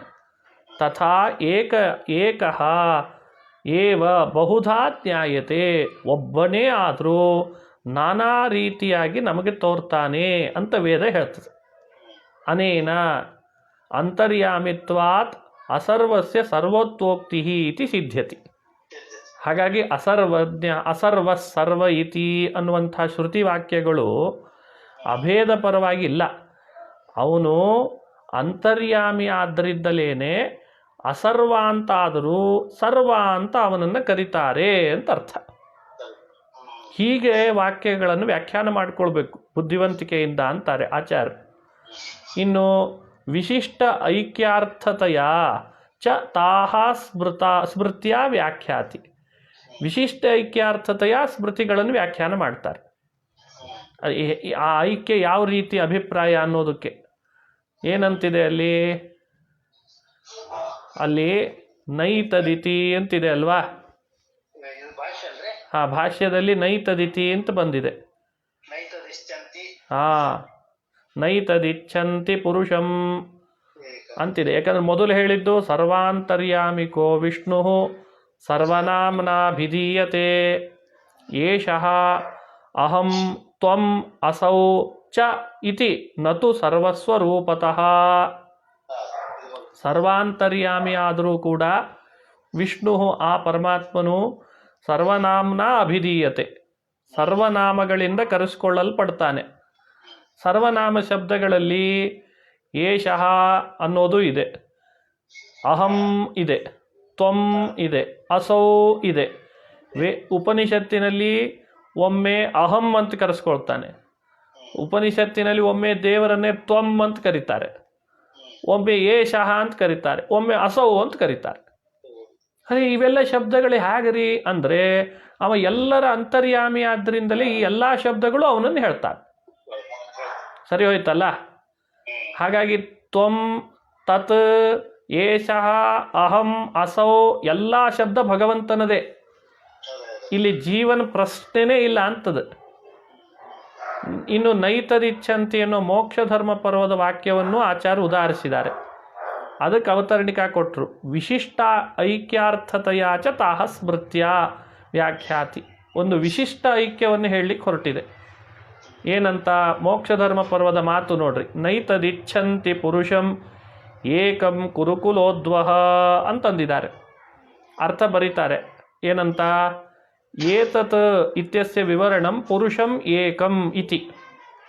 ಅತ್ರ ಪುರುಷೈಕ್ಯಂ ನಿರಾಕೃತ್ಯ ಅದ್ವೈತ ಶ್ರುತಿ ವಿರೋಧ ಪರಿಹಾರಾಯ ತದರ್ಥತ್ವೇನ ಬಹೂನಾಮಪಿ ವಿಶಿಷ್ಟೈಕ್ಯ ಮುಚ್ಯತೆ ಅಂತ ಅರ್ಥ.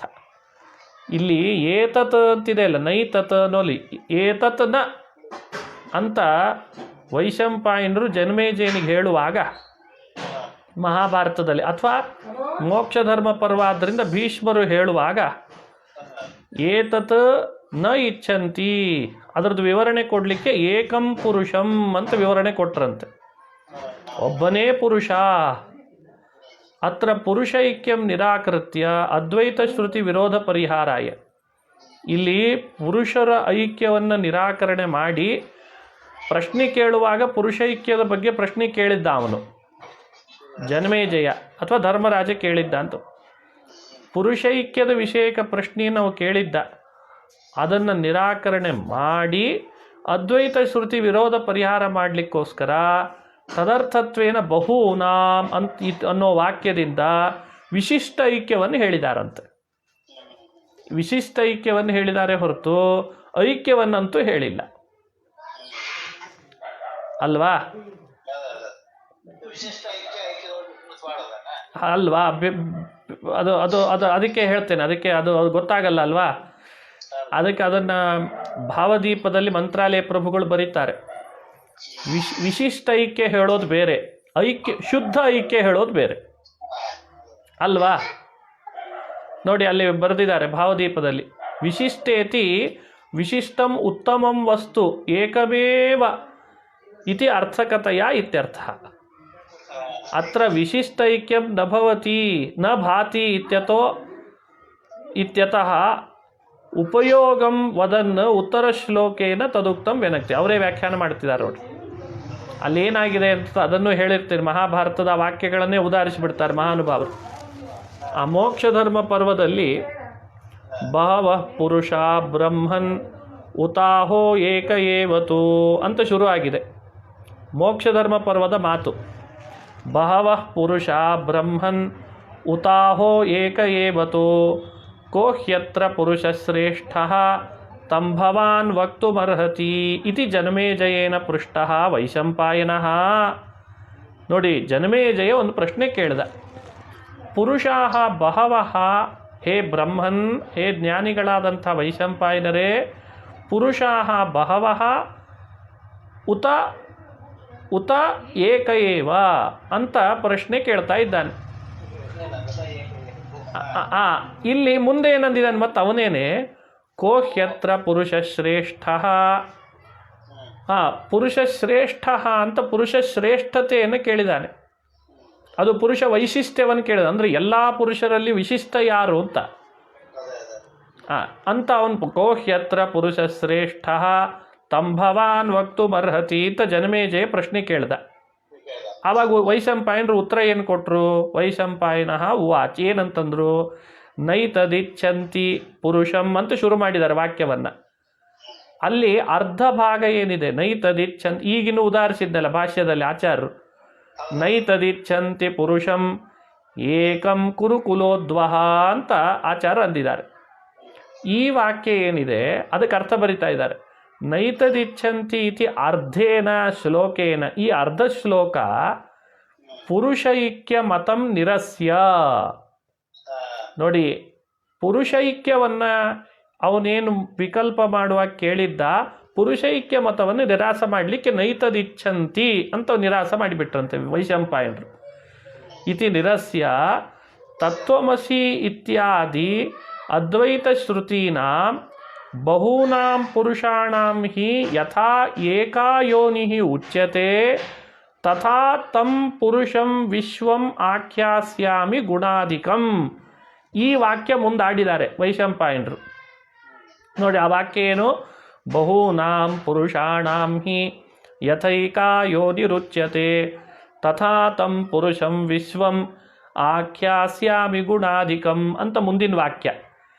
ಈ ವಾಕ್ಯ ಯಾಕೆ ಆಡಿದ್ದು, ಏನಿದ್ರ ಅಭಿಪ್ರಾಯ ಹೇಳಲಿಕ್ಕೆ ಹೊರಟದ್ದವರು ಅಂದರೆ, ಇಲ್ಲಿ ವಿಶಿಷ್ಟ ಐಕ್ಯಾರ್ಥವನ್ನು ಹೇಳಲಿಕ್ಕೆ ಹೊರಟದ್ದಂತ. ಏನು ಹೇಳಲಿಕ್ಕೆ ಹೊರಟದ್ದು? ಏನು ವಿಶಿಷ್ಟ ಐಕ್ಯಾರ್ಥವನ್ನು ಹೇಳೋದು ಅಂದರೆ ಅದನ್ನು ಬರೀತಾರೆ ನೋಡ್ರಿ. ಪುರುಷಾಣಾಂ ಯಥಾ ಏಕಾ ಯೋನಿಃ ವಿಶಿಷ್ಟಂ ಕಾರಣಮುಚ್ಯತೆ ಶ್ರುತ್ಯಾದೌ ತಥಾ ವಿಶಿಷ್ಟಂ ತಂ ಪುರುಷಂ ವಕ್ಷ್ಯಾಮಿ ಇತಿ ಅರ್ಥ ಪ್ರತೀತೇಹೇ. ನೋಡಿ, ಇದು ಬಹಳ ಮುಖ್ಯವಾದದ್ದು. ನಮಗೂ ಅವರಿಗೂ ವಾದ ಬರೋದು ಈ ವಿಷಯದಲ್ಲಿ ಯಾವಾಗಲೂ. ಇದು ನಿಮಗೆ ಅರ್ಥ ಮಾಡಿಸ್ತದೆ. ಈಗ ಪುರುಷಾಣಾಂ ಯಥಾ ಏಕಾ ಯೋನಿಃ ವಿಶಿಷ್ಟಂ ಕಾರಣ ಮುಚ್ಯತೆ, ಪುರುಷರಿಗಾಗುವಾಗ ಒಂದು ಯೋನಿ ವಿಶಿಷ್ಟ ಕಾರಣ ಅಂತ ಕರೀತಾರೋ ಇಲ್ಲೋ, ಹಾಗೆ ತಥಾ ವಿಶಿಷ್ಟಂ ತಂ ಪುರುಷಂ ವಕ್ಷ್ಯಾಮಿ, ವಿಶಿಷ್ಟ ಪುರುಷನನ್ನು ಹೇಳುತ್ತೇನೆ. ಹಿಂಗೆ ಅರ್ಥ ಅಲ್ಲಿ ಭಾಸ ಆಗಿಬಿಡ್ತದೆ. ಯಾಕಂದ್ರೆ ವಾಕ್ಯ ನೋಡಿದಾಗ ಅಲ್ಲಿ ಭಾಸ ಆಗುವಾಗ ಹಾಗಾಗ್ತದೆ ಅಂತ ಅವ್ರ ಅಭಿಪ್ರಾಯ ಇತ್ತು. ತಥಾ ತಂ ಪುರುಷಂ ವಿಶ್ವಂ ಆಖ್ಯಾಸ್ಯಾಮಿ ಗುಣಾಧಿಕಂ ಅಂತ ಅಂದ್ಬಿಟ್ಟಿದ್ದಾರೆ. ಹೀಗೆ ತಾನೇ ಅಲ್ಲಿ ಪ್ರತೀತ ಆಗೋದು ಅರ್ಥ. ಒಂದು ಉದಾಹರಣೆ ಕೊಡ್ತೇನೆ ನೋಡಿ. ಈಗ ಒಂದು ಉದಾಹರಣೆ ಕೊಟ್ಟರೆ ಬೇಗ ಅರ್ಥ ಆಗ್ತದೆ. ಒಂದು ಊರಿನಲ್ಲಿ, ಒಂದು ಗ್ರಾಮದಲ್ಲಿ ಏಕಏವ ವಿಪ್ರಹ ಅಂತಾರೆ. ಅಸ್ಮಿನ್ ಗ್ರಾಮೇ ಅಯಂ ಏಕಏವ ವಿಪ್ರಹ ಅಂತ ಒಂದು ವಾಕ್ಯ ಇದೆ. ಈ ವಾಕ್ಯದ ಅರ್ಥ ಹೇಳ್ರಿ ನೋಡೋಣ. ಏಕಏವ ವಿಪ್ರಹ ಅಂತಂದ್ರೆ ಏನರ್ಥ?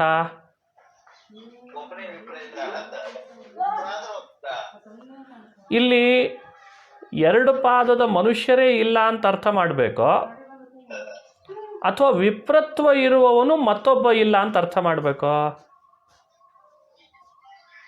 ಬ್ರಾಹ್ಮಣತ್ವ ಇರುವ ವ್ಯಕ್ತಿ ಮತ್ತೊಬ್ಬ ಇಲ್ಲ ಅಂತ ಅನ್ಬೇಕು ಗ್ರಾಮದಲ್ಲಿ, ಅಥವಾ ಎರಡು ಕಾಲಿನ ಮನುಷ್ಯರೇ ಇಲ್ಲ ಅಂತ ಅರ್ಥ ಮಾಡಿಬಿಡ್ಬೇಕು? ಅಸ್ಮಿನ್ ಗ್ರಾಮೇ ಅಯಂ ಏಕ ಏವ ವಿಪ್ರಹ, ಇದಕ್ಕೆ ವಿಶಿಷ್ಟೈಕ್ಯ ಅಂತ ಕರೀತಾರೆ. ಇದಕ್ಕೆ ವಿಶಿಷ್ಟೈಕ್ಯ ಅಂದ್ರೆ ಈ ತರಹ. ಅಸ್ಮಿನ್ ಗ್ರಾಮೇ ಏಕ ಏವ ವಿಪ್ರಹ ಅಂತ ಒಂದು ಶಬ್ದ ಆಡ್ತೀವಿ, ವಾಕ್ಯ ಆಡ್ತೀವಿ. ಈ ವಾಕ್ಯದಲ್ಲಿ ವಿಪ್ರತ್ವವನ್ನು ಬೇರೆ ಮನುಷ್ಯರಲ್ಲಿ ನಿಷೇಧ ಮಾಡಿದ್ದೋ ಅಥವಾ ಮನುಷ್ಯರೇ ಯಾರೂ ಇಲ್ಲ ಅಂತ ನಿಷೇಧ ಮಾಡ್ತಾರೋ? ನೋಡಿ, ಇತಿವತ್ ಏಕಮೇವಾದ್ವಿತೀಯಂ ಬ್ರಹ್ಮ ಅನ್ನುವಂಥ ವಾಕ್ಯ ಏನಿದೆ ಅಲ್ಲ, ಅಲ್ಲಿ ಐಕ್ಯ ವ್ಯಪದೇಶ ಮಾಡಿದ್ರದ್ದು ಯಾವ ಅಭಿಪ್ರಾಯದಲ್ಲಿ ಐಕ್ಯವನ್ನು ಹೇಳ್ತಾ ಇದ್ದಾರೆ ಅಂತಂದರೆ, ಇವನಿಗೆ ಸದೃಶನಾದವನು ಮತ್ತೊಬ್ಬ ಇಲ್ಲ ಅಂತ ಅರ್ಥ ಹೊರತು ಇವನಿಗೆ ಸದೃಶನಾದವನಿಲ್ಲ ಹೊರತು ಯಾರೂ ಇಲ್ಲ ಅಂತ ಅರ್ಥ ಅಲ್ಲ. ಇದು ವಿಶಿಷ್ಟ ಐಕ್ಯ. ಸರಿಯಾಗಿ ಗೊತ್ತಾಗ್ತದಾ? ಅದಕ್ಕೆ ಆ ಉದಾಹರಣೆ ಅವರು ಮಹಾಭಾರತವನ್ನೇ ತಿರುಚಿಬಿಟ್ರು ಅರ್ಥ ಮಾಡುವಾಗ. ಪುರುಷಾಣಾಂ ಯಥಾ ಏಕಾ ಯೋನಿ ವಿಶಿಷ್ಟಂ ಕಾರಣ ಮುಚ್ಯತೆ ಶ್ರುತ್ಯಾದೌ ತಥಾ ವಿಶಿಷ್ಟಂ ತಂ ಪುರುಷಂ ವಕ್ಷ್ಯಾಮಿ ಅಂಥೇಳಿ ವೈಶಂಪಾಯನರು ಹೇಳಲಿಕ್ಕೆ ಹೊರಟಿದ್ದಾರೆ. ಅಂದರೆ ಪುರುಷರ ಮಧ್ಯದಲ್ಲಿ ಗುಣಾಧಿಕನಾದ ವಿಶಿಷ್ಟ ಪುರುಷನ ಬಗ್ಗೆ ಹೇಳ್ತೇನೆ ಅಂತ ಹೇಳಲಿಕ್ಕೆ ಹೊರಟ್ರೆ ಹೊರತು ಜಗತ್ತಿನಲ್ಲಿ ಬೇರೆ ಯಾವ ಪುರುಷರೇ ಇಲ್ಲ ಅದನ್ನು ಹೇಳೋ ಉದ್ದೇಶ ಅವರಿಗಲ್ಲ. ಸರಿಯಾಗಿ ಗೊತ್ತಾಗ್ತದೆ ಅಂದ್ಕೊಂಡಿದ್ದೇನೆ. ಇದನ್ನಿಟ್ಟುಕೊಂಡು ತತ್ವಪ್ರಕಾಶಿಕಾದಲ್ಲಿ ಬರೆಯುವಾಗ ನೈತದಿತಿ ಏತದಿತ್ಯಸ್ಯ ವಿವರಣಂ ಪುರುಷಮೇಕಮಿತಿ ಅಂತ ಬರೆದು ಅತ್ರ ಪುರುಷೈಕ್ಯಂ ನಿರಾಕೃತ್ಯ ಅದ್ವೈತ ಶ್ರುತಿ ವಿರೋಧ ಪರಿಹಾರಾಯ ತದರ್ಥತ್ವೇನ ಬಹೂನಾಮಿತಿ ವಿಶಿಷ್ಟೈಕ್ಯ ಮುಚ್ಯತೆ ಅಂತ ಇಷ್ಟು ಬರೆದ್ರಂತೆ. ಬಹೂನಾಮಿತಿ ವಿಶಿಷ್ಟೈಕ್ಯ ಮುಚ್ಯತೆ ಅಂದರೆ ಈಗಿನ್ನು ಮಂತ್ರಾಲಯ ಪ್ರಭುಗಳು ತೋರಿಸಿದಂತೆ ಅಂತ ಅರ್ಥ. ಮಂತ್ರಾಲಯ ಪ್ರಭುಗಳು ಭಾವದೀಪ ಬರಿದೇ ಹೋಗಿದ್ರೆ ನಮಗೆ ಆ ವಾಕ್ಯಗಳೆಲ್ಲ ಹುಡುಕ್ತಾ ಕೊಡಬೇಕಿತ್ತೀಗ. ಸರಿಯಾಗಿ ಗೊತ್ತಾಗ್ತದೆ. ನನ್ವೇವಂ ಅದ್ವೈತ ಶ್ರುತ್ಯ ಭಾವೇ ಕಥಮ ಅದ್ವೈತಂ ಶ್ರುತ್ಯಾದಿನ ನಿಷಿಧ್ಯತೆ ತಸ್ಯ ಅಪ್ರತ್ಯಕ್ಷತ್ವೇನ ಶ್ರುತಿಂ ವಿನಾ ಪ್ರಾಪ್ತ್ಯ ಭಾವಾತ್ ಅಪ್ರಾಪ್ತಸ್ಯ ಚ ನಿಷೇಧಾಯೋಗ ಇತ್ಯತಃ ಉಕ್ತಾ ಚೇತಿ. ಇದ್ರ ಮೇಲೆ ಮತ್ತೆ ವಿಷಯ ಚರ್ಚೆ ಶುರು ಮಾಡಿದರು. ಅಲ್ಲ, ನಾವು ಅದ್ವೈತ ಶ್ರುತಿಗಳು ಅಂತ ಹೇಳಿ ಇಲ್ಲ ಅಂತಾಗಿಬಿಟ್ರೆ ನೋಡಿ, ಗಮನಿಸಿ, ನನ್ವೇವಂ ಅದ್ವೈತ ಶ್ರುತ್ಯ ಅಭಾವೇ ಅದ್ವೈತಂ ಶ್ರುತ್ಯಾದಿನ ನಿಷಿಧ್ಯತೆ ಕಥಂ. ಈಗ ನೀವು ಹೇಳೋ ವೇದ ವ್ಯಾಖ್ಯಾನಗಳನ್ನು ಕೇಳಿಬಿಟ್ರೆ, ನೀವು ಮಾಡ್ತಿರೋ ವೇದ ವ್ಯಾಖ್ಯಾನವನ್ನು ನಾವು ಕೇಳಿಬಿಟ್ರೆ ಏನು ಅನ್ನಿಸ್ತಾ ಇದೆ ಅಂದರೆ ಅದ್ವೈತ ಶ್ರುತಿ ಅಂಥೇಳಿ ಒಂದು ಇಲ್ಲ ಅಂತ ಆಗಿಬಿಡುತ್ತೆ ನಿಮ್ಮ ಪ್ರಕಾರ. ಹಾಗಾದರೆ ಅದ್ವೈತವನ್ನು ಶ್ರುತಿಯಿಂದ ನಿಷೇಧ ಮಾಡೋದು ಹೇಗೆ ನೀವು? ಯಾಕಂದರೆ ಅದ್ವೈತವನ್ನು ಶ್ರುತಿಯಿಂದ ನಿಷೇಧ ಮಾಡೋದು ಹೇಗೆ ಮತ್ತೆ? ತಸ್ಯ ಅಪ್ರತ್ಯಕ್ಷತ್ವೇನ, ಅದ್ವೈತ ಅಪ್ರತ್ಯಕ್ಷ, ಅದು ಪ್ರತ್ಯಕ್ಷಕ್ಕಂತೂ ಗೋಚರ ಆಗಲ್ಲ. ಹಾಗಾದರೆ ಯಾವುದಾದ್ರೂ ಒಂದು ಅದ್ವೈತವನ್ನು ನಿಷೇಧ ಮಾಡ್ಲಿಕ್ಕೆ ಶ್ರುತಿ ಹೊರಟದ ಅಂದರೆ ಮೊದಲು ಯಾವುದೋ ಒಂದು ಇನ್ನೊಂದು ಶ್ರುತಿಯಿಂದ ಅದ್ವೈತ ಪ್ರಾಪ್ತ ಆಗಿರಬೇಕು. ನೋಡಿದ್ರೆ ಅವ್ರು ನಮಗೆ ಕುತ್ತಿಗೆ ಹಿಡಿಲಿಕ್ಕೆ ಬಂದರು. ಅದ್ವೈತ ಶ್ರುತಿ ಅಂತ ಅನ್ನೋದೇ ಇಲ್ಲ ಅಂತ ಆಗಿಬಿಟ್ರೆ ಅದ್ವೈತವನ್ನು ಶ್ರುತಿಯಿಂದ ನಿಷೇಧ ಮಾಡೋದು ಹೇಗೆ? ಅದ್ವೈತ ಪ್ರತ್ಯಕ್ಷಕ್ಕಂತೂ ಸಿದ್ಧ ಅಲ್ಲ. ಶ್ರುತಿ ಇಲ್ಲದೇನೆ ಅದ್ವೈತದ ಪ್ರಾಪ್ತಿ ಇಲ್ಲ. ಯಾವುದು ಪ್ರಾಪ್ತಿ ಆಗಲ್ಲ ಅದು ನಿಷೇಧ ಮಾಡ್ಲಿಕ್ಕೆ ಬರಲ್ಲ. ಹಾಗಾಗಿ ನೀವು ಶ್ರುತಿಗಳನ್ನು ವ್ಯಾಖ್ಯಾನ ಮಾಡುವಾಗ ಅದ್ವೈತ ನಿಷೇಧ ಪರವಾಗಿ ವ್ಯಾಖ್ಯಾನ ಮಾಡ್ಲಿಕ್ಕೆ ಹೊರಟ್ರೆ ಅದ್ವೈತದ ಪ್ರಾಪ್ತಿ ಇರಬೇಕು. ಅದ್ವೈತದ ಪ್ರಾಪ್ತಿ ಇರಬೇಕು ಅಂತಂದರೆ ಯಾವುದಾದ್ರೂ ಒಂದು ಶ್ರುತಿಯಿಂದಲೇ ಪ್ರಾಪ್ತ ಆಗಿರಬೇಕು. ಪ್ರತ್ಯಕ್ಷಕ್ಕಂತೂ ಅದ್ವೈತ ಗೋಚರ ಆಗಲ್ಲ. ಈಗ ಹೇಳಿದ್ರಿ ಅದ್ವೈತ ಶ್ರುತಿ ಅಂತ ಯಾವುದೂ ಇಲ್ಲವೇ ಇಲ್ಲ ಅಂತ ಅಂದ್ಬಿಟ್ರು. ತತ್ವಮಸಿ ಮತ್ತು ಏಕಮೇವ ಅದ್ವಿತೀಯಂ ಬ್ರಹ್ಮ ತೋರಿಸಿದರೆ ತತ್ವಮಸಿ ವಾಕ್ಯವನ್ನು ಸರ್ವಾಂತರ್ಯಾಮಿತ್ವೇನ ಸರ್ವಸ್ವಾಮಿತ್ವೇನ ಅರ್ಥ ಬೇರೆ ಮಾಡಿಬಿಟ್ರಿ, ಸಾವಕಾಶ ಮಾಡಿಬಿಟ್ರಿ. ಈಗ ತತ್ವಮಸಿ ವಾಕ್ಯವನ್ನು ತತ್ ತ್ವಂ ಎಲ್ಲ ಶಬ್ದಗಳು ವಿಷ್ಣುವಾಚಕ ಅಂತ ನಾಮಾನಿ ಸರ್ವಾಣಿ ತೋರಿಸಿ ಅದನ್ನು ಹಂಗೆ ಮಾಡಿದ್ರಿ. ಇಲ್ಲ ಸರ್ವಾಂತರ್ಯಾಮಿ ಅಂತ ಅದನ್ನು ಮಾಡಿ, ಹಾಗಾದರೆ ಅದು ಅದ್ವೈತ ಶ್ರುತಿ ಅಲ್ಲ ಅಂತ ಆಗಿ ಕೂತು. ಏಕಮೇವ ಅದ್ವಿತೀಯಂ ಅನ್ನೋ ಶ್ರುತಿಯನ್ನು ತೋರಿಸಿದರೆ ಆ ಶ್ರುತಿಯನ್ನು ಏನು ಮಾಡಿಬಿಟ್ರಿ ಇದ್ದಕ್ಕಿದ್ದಂತೆ ನೀವೀಗ ಏಕಮೇವ ಅದ್ವಿತೀಯಂ ಶ್ರುತಿ ಅನ್ನೋದು ವಿಶಿಷ್ಟ ಐಕ್ಯವನ್ನು ಹೇಳಲಿಕ್ಕೆ ಹೊರಟಿದೆ ಹೊರತು ಅದು ಕೂಡ ಅದ್ವೈತ ಪರ ಅಲ್ಲ ಅಂತ ಮಾಡಿ ಕೂಡಿಸ್ಬಿಟ್ರಿ. ಹಾಗಾದರೆ ಶ್ರುತಿಯಿಂದ ಅದ್ವೈತ ಪ್ರಾಪ್ತಿನೇ ಆಗದೆ ಹೋದರೆ ಅದನ್ನು ನಿಷೇಧ ಹೇಗೆ ಮಾಡ್ತೀರಿ ಅಂತ ಪ್ರಶ್ನೆ ಕೇಳಿದ್ರು ನಮಗೆ. ಅಪ್ರಾಪ್ತಸ್ಯ ಚ ನಿಷೇಧ ಅಯೋಗಾತ್, ಯಾವುದು ಅಪ್ರಾಪ್ತವೋ ಅದನ್ನು ನಿಷೇಧ ಮಾಡ್ಲಿಕ್ಕೆ ಬರಲ್ಲ ಅಂತ ಪ್ರಶ್ನೆ. ಅದಕ್ಕೆ ಆಚಾರ್ಯ ಉತ್ತರ ಕೊಟ್ಟಿದ್ದಾರೆ ನೋಡಿ ಭಾಷ್ಯದಲ್ಲಿ. ಎಂಥ ಅದ್ಭುತ ಆಚಾರ್ಯರ ಮಾತು. ಉಕ್ತಾಚ ಪ್ರಾಪ್ತಿ ಅಂತಂದ್ರು. ಪ್ರಾಪ್ತಿ ಉಕ್ತ, ಅಪ್ರಾಪ್ತ ಅಂತೇನಲ್ಲ, ಪ್ರಾಪ್ತಿ ಇದೆ ಅಂತಂದ್ರು. ಹೆಂಗೆ ಅದನ್ನು ತೋರಿಸ್ಕೊಡ್ಬೇಕಲ್ಲ. ಪ್ರಾಪ್ತಿ ನಾವು ತೋರಿಸಿದ್ದೇವೆ. ಹೆಂಗೆ? ನಚ ತತ್ವಮಸಿ ಅಹಂ ಬ್ರಹ್ಮಾಸ್ಮಿ ಇತ್ಯಾದಿ ಶ್ರುತಿ ವಿರೋಧ ಇತಿ ಭಾಷ್ಯೆ ಅದ್ವೈತ ನಿಷೇಧಾಯ ಶ್ರುತ್ಯರ್ಥ ಅಪರಿಜ್ಞಾನ ನಿಮಿತ್ತ ಪ್ರಾಪ್ತೇ ಉಕ್ತತ್ವಾತ್ ಯುಜ್ಯತೆ ತನ್ನಿಷೇಧ ಇತ್ಯರ್ಥ. ಪ್ರಾಪ್ತಿ ಅಂತನ್ನೋದು ಶ್ರುತಿಯಿಂದಲೇ ಆಗಿದೆ. ಶ್ರುತಿಯಿಂದಲೇ ಆಗಿದೆ. ಹೆಂಗೆ ಶ್ರುತಿಯಿಂದ ಆಗಿದೆ ಅಂದರೆ ಶ್ರುತ್ಯರ್ಥವನ್ನು ಸರಿಯಾಗಿ ತಿಳ್ಕೊಳ್ಳೋದ್ರಿಂದ ತಿಳ್ಕೊಳ್ಳದೇ ಇರೋದ್ರಿಂದ ಆಯ್ತಂತೆ. ಶ್ರುತ್ಯರ್ಥ ಅಪರಿಜ್ಞಾನ ನಿಮಿತ್ತಕವಾದ ಪ್ರಾಪ್ತಿ. ಹಾಗೆ ಪ್ರಾಪ್ತಿ ಆಗ್ಬೋದಲ್ಲ. ನೋಡಿ ನೋಡಿ ನೋಡಿ ತತ್ವಮಸಿ ಅಹಂ ಬ್ರಹ್ಮಾಸ್ಮಿ ಇತ್ಯಾದಿ ಶ್ರುತಿ ವಿರೋಧ ಏನಿತ್ತಲ್ಲ, ಆ ವಿರೋಧವನ್ನು ಇತಿ ಶ್ರುತಿ ವಿರೋಧ ಭಾಷ್ಯೆ ಅದ್ವೈತ ನಿಷೇಧಾಯ, ಅದ್ವೈತ ನಿಷೇಧ ಮಾಡಲಿಕ್ಕೋಸ್ಕರವಾಗಿ ಹೇಳ್ತು. ಹೇಳುವಾಗಲೇ ಗೊತ್ತಾಗ್ತದೆ ಏನು ಅಂತ ಅಂದರೆ, ಮೊದಲು ಆ ಶ್ರುತಿಗಳ ಅರ್ಥವನ್ನು ಸರಿಯಾಗಿ ತಿಳ್ಕೊಳ್ಳದೇನೆ ಅದ್ವೈತ ಪ್ರಾಪ್ತಿ ಆಗಿತ್ತು. ಹಂಗಾಗ್ತದೋ ಇಲ್ಲ ಎಷ್ಟೋ ಸಮಯದೊಳಗೆ ಶ್ರುತ್ಯರ್ಥವನ್ನು ಸರಿಯಾಗಿ ತಿಳ್ಕೊಳ್ಳದೇನೆ ಏನು ಬೇಕಾದರೂ ಅರ್ಥ ಮಾಡ್ಕೊಂಡು ಪ್ರಾಪ್ತಿ ಆಗಿಬಿಡ್ತದೆ. ಹಂಗೆ ಶ್ರುತ್ಯರ್ಥ ಅಪರಿಜ್ಞಾನ ನಿಮಿತ್ತ ಪ್ರಾಪ್ತಿ ಅದ್ವೈತಕ್ಕಿದೆ. ಆಮೇಲೆ ಅದನ್ನು ನಿಷೇಧ ಮಾಡಿದರು. ಈಗ ನೋಡಿ ಅಪ್ರಾಪ್ತ ನಿಷೇಧ ಏನು ಮಾಡಿಲ್ಲ. ಶ್ರುತ್ಯರ್ಥ ಅಪರಿಜ್ಞಾನ ನಿಮಿತ್ತಕ ಪ್ರಾಪ್ತಿ ಅದ್ವೈತಕ್ಕಿದ್ದರಿಂದ ನಿಷೇಧ ಮಾಡಿತು. ನೋಡಿ ಬಹಳ ಅದ್ಭುತವಾದ ಉತ್ತರ ಇದು. ಸರಿಯಾಗಿ ಗೊತ್ತಾಗ್ತದೆ. ಟೀಕಾರಾಯರ ಮಾತೇ ಹಾಗೆ. ನಚ ತತ್ವಮಸಿ ಅಹಂ ಬ್ರಹ್ಮಾಸ್ಮಿ ಇತ್ಯಾದಿ ಶ್ರುತಿ ವಿರೋಧ ಇತಿ, ಆ ಭಾಷ್ಯದಲ್ಲಿ ಅದ್ವೈತ ನಿಷೇಧಕ್ಕೋಸ್ಕರವಾಗೇನೆ ಶ್ರುತ್ಯರ್ಥ ಅಪರಿಜ್ಞಾನ ನಿಮಿತ್ತಕವಾಗಿ ಅದ್ವೈತ ಪ್ರಾಪ್ತಿಯಾಗಿತ್ತು ಅಂತ ಹೇಳಿ ಆ ಪ್ರಾಪ್ತಿ ಆದದ್ದನ್ನೇ ಈಗ ನಿಷೇಧ ಮಾಡ್ತಾ ಇದ್ದಾವಾದ್ದರಿಂದ ಅಪ್ರಾಪ್ತ ನಿಷೇಧ ಅನ್ನೋ ದೋಷವೇ ಇಲ್ಲ ನಮಗೆ ಅಂತ ಅಂದ್ಬಿಟ್ರು. ಶ್ರುತ್ಯರ್ಥ ಅಪರಿಜ್ಞಾನ ನಿಮಿತ್ತಕವಾಗಿ ಪ್ರಾಪ್ತ ಆಗ್ಬೋದು ಅದ್ವೈತವೂ ಕೂಡ. ಸರಿ ಹೋಯ್ತಲ್ಲ. ನನ್ವೇತತ್ ಶ್ರುತೀನಾಂ ಅವಿರೋಧಕತ್ವೇ ಅಪಿ ಬ್ರಹ್ಮೈವ ಸನ್ ಬ್ರಹ್ಮ ಅಪ್ಯೇತಿ ಇತಿ ಶ್ರುತಿ ವಿರೋಧಸ್ತು ಭವಿಷ್ಯತಿ. ನನು ಏತತ್ ಶ್ರುತೀನಾಂ ಅವಿರೋಧಕತ್ವೇಪಿ. ಆಯ್ತಪ್ಪ, ನೀವು ಹೇಳಿದ ಮಾತುಗಳು ಕೇಳಿಬಿಟ್ರೆ ಇಷ್ಟೋ ತನಕ ಆಡಿದ ಎಲ್ಲ ಶ್ರುತಿಗಳು ವಿರೋಧ ಮಾಡಲ್ಲ, ಅವಿರೋಧಕ ಅಂತಾದರೂ ಬ್ಯಾರೆ ತೋರಿಸ್ತೇವೆ ಅಂತಂದ್ರು ಅವರು. ಬೇರೆ ಶ್ರುತಿ ಬ್ರಹ್ಮ ಇವ ಸನ್ ಅಂತ ಒಂದು ಶ್ರುತಿ ಇದೆ, ಬ್ರಹ್ಮ ಅಪ್ಯೇತಿ ಅಂತ ಶ್ರುತಿ ಇದೆ. ಈ ಶ್ರುತಿ ವಿರೋಧ ಬರ್ತದಲ್ಲ ನಿಮಗೆ. ಇಲ್ಲೇನಾಗಿಬಿಟ್ಟಿದೆ, ಅತ್ರ ಬ್ರಹ್ಮೈವ ಅಂತ ಇಲ್ಲಿ ಏನು ಬೇರೆ ಮಾತೇ ಇಲ್ಲ. ಬ್ರಹ್ಮೈವ ಅಂತಂದದ್ರಿಂದ ಅಬ್ರಹ್ಮತ ನಿಷೇಧ ಮಾಡ್ತಾ ಇದೆ. ಏವಕಾರ ಹಾಕಿ ಅಬ್ರಹ್ಮತ ನಿಷೇಧ ಮಾಡ್ತದೋ ಇಲ್ಲೋ? ತದಧೀನತ್ವಾದಿನ ಅತದ್ಭೂತೆ ತದ್ವ್ಯಪದೇಶ ಇತ್ಯುಕ್ತ ಗತೇಹೇ ಅಸಂಭವಾತ್ ಅಂತಂದ್ರು. ಇನ್ನು ತದಧೀನತ್ವಾದಿಗಳನ್ನು ಇಲ್ಲಿ ಹೇಳಲಿಕ್ಕೂ ಬರಲ್ಲ. ಇಲ್ಲಿ ಆ ರೀತಿ ಅರ್ಥಾಂತರ ಮಾಡಿ ಕೂಡಿಸ್ತೇನೆ ಅಂದರೆ ಸಾಧ್ಯ ಇಲ್ಲ ಅಂತ ಶುರು ಮಾಡಿಬಿಟ್ರು ಅವರು. ಆ ರೀತಿ ಅರ್ಥಾಂತರ ಮಾಡ್ಲಿಕ್ಕೆ ಯಾಕಂದ್ರೆ ಏವಕಾರ ಇದೆ. ಆ ಏವಕಾರ ಇದ್ದದ್ರಿಂದ ಅಬ್ರಹ್ಮತ ನಿಷೇಧನೇ ಮಾಡ್ತದೆ. ಬ್ರಹ್ಮೈವ ಅಂತ ಹೇಳಿದೆ ವಾಕ್ಯ ಸ್ಪಷ್ಟವಾಗಿ.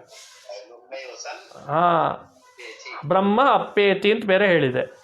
ಇಲ್ಲಿ ಬ್ರಹ್ಮ ಅಪ್ಪೇತಿ ಅಂದಾಗ ಬ್ರಹ್ಮನ ಅಧೀನನಾಗ್ತಾನೆ ಅಂತ ಹಿಂಗೆಲ್ಲ ಅರ್ಥ ಮಾಡ್ಲಿಕ್ಕೆ ಬರಲ್ಲ ಅಂತಂತಾರೆ ಅವರು.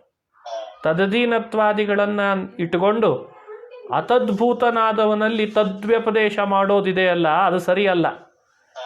ಯಾರು ಬ್ರಹ್ಮನಾಗಿಲ್ಲ, ಯಾರು ಬ್ರಹ್ಮನಾಗಲ್ಲ ಅವನನ್ನು ಬ್ರಹ್ಮ ಅಂತ ಹಿಂಗೆಲ್ಲ ವ್ಯಪದೇಶ ಮಾಡ್ಲಿಕ್ಕೆ ಆಗ್ತದ ಅಂತ ಅವರ ಆಕ್ಷೇಪ ಅಷ್ಟು ಗಟ್ಟಿಮುಟ್ಟಾಗಿದೆ. ಅದಕ್ಕೆ ಉತ್ತರ ಕೊಡಬೇಕಲ್ಲ. ಅದಕ್ಕೆ ಆಚಾರ್ಯ ಬ್ರಹ್ಮೈವೇತಿ ಅಂತ ವಾಕ್ಯ ಆಡಿದ್ರಂತೆ.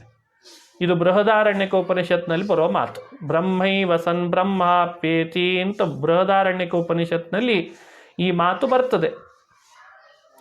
ಆದರೆ ಸ್ವಾರಸ್ಯ ಏನು ಗೊತ್ತಾ, ಈ ಬೃಹದಾರಣ್ಯಕ ಉಪನಿಷತ್ನಲ್ಲಿ ಬರುವ ಬ್ರಹ್ಮ ಶಬ್ದ ಇದು ಜೀವನನ್ನು ಮಾತ್ರ ಹೇಳೋದಂತೆ. ನೋಡಿ, ಜೀವ ಏವ ಬ್ರಹ್ಮ ಶಬ್ದ. ನೋಡಿ, ಅಲ್ಲಿ ಹೇಳುವ ಬ್ರಹ್ಮ ಶಬ್ದ ಇದೆಲ್ಲ ಯಾರನ್ನು ಹೇಳ್ತದೆ? ಜೀವನ್. ಜೀವ ಏವ ಬ್ರಹ್ಮ ಶಬ್ದ. ನೋಡಿ, ಆಚಾರ್ಯ ಭಾಷ್ಯ ಬ್ರಹ್ಮ ಇವ ಸನ್ನಿತಿ ಇತ್ಯಪಿ ಜೀವ ಏವ ಬ್ರಹ್ಮ ಶಬ್ದ.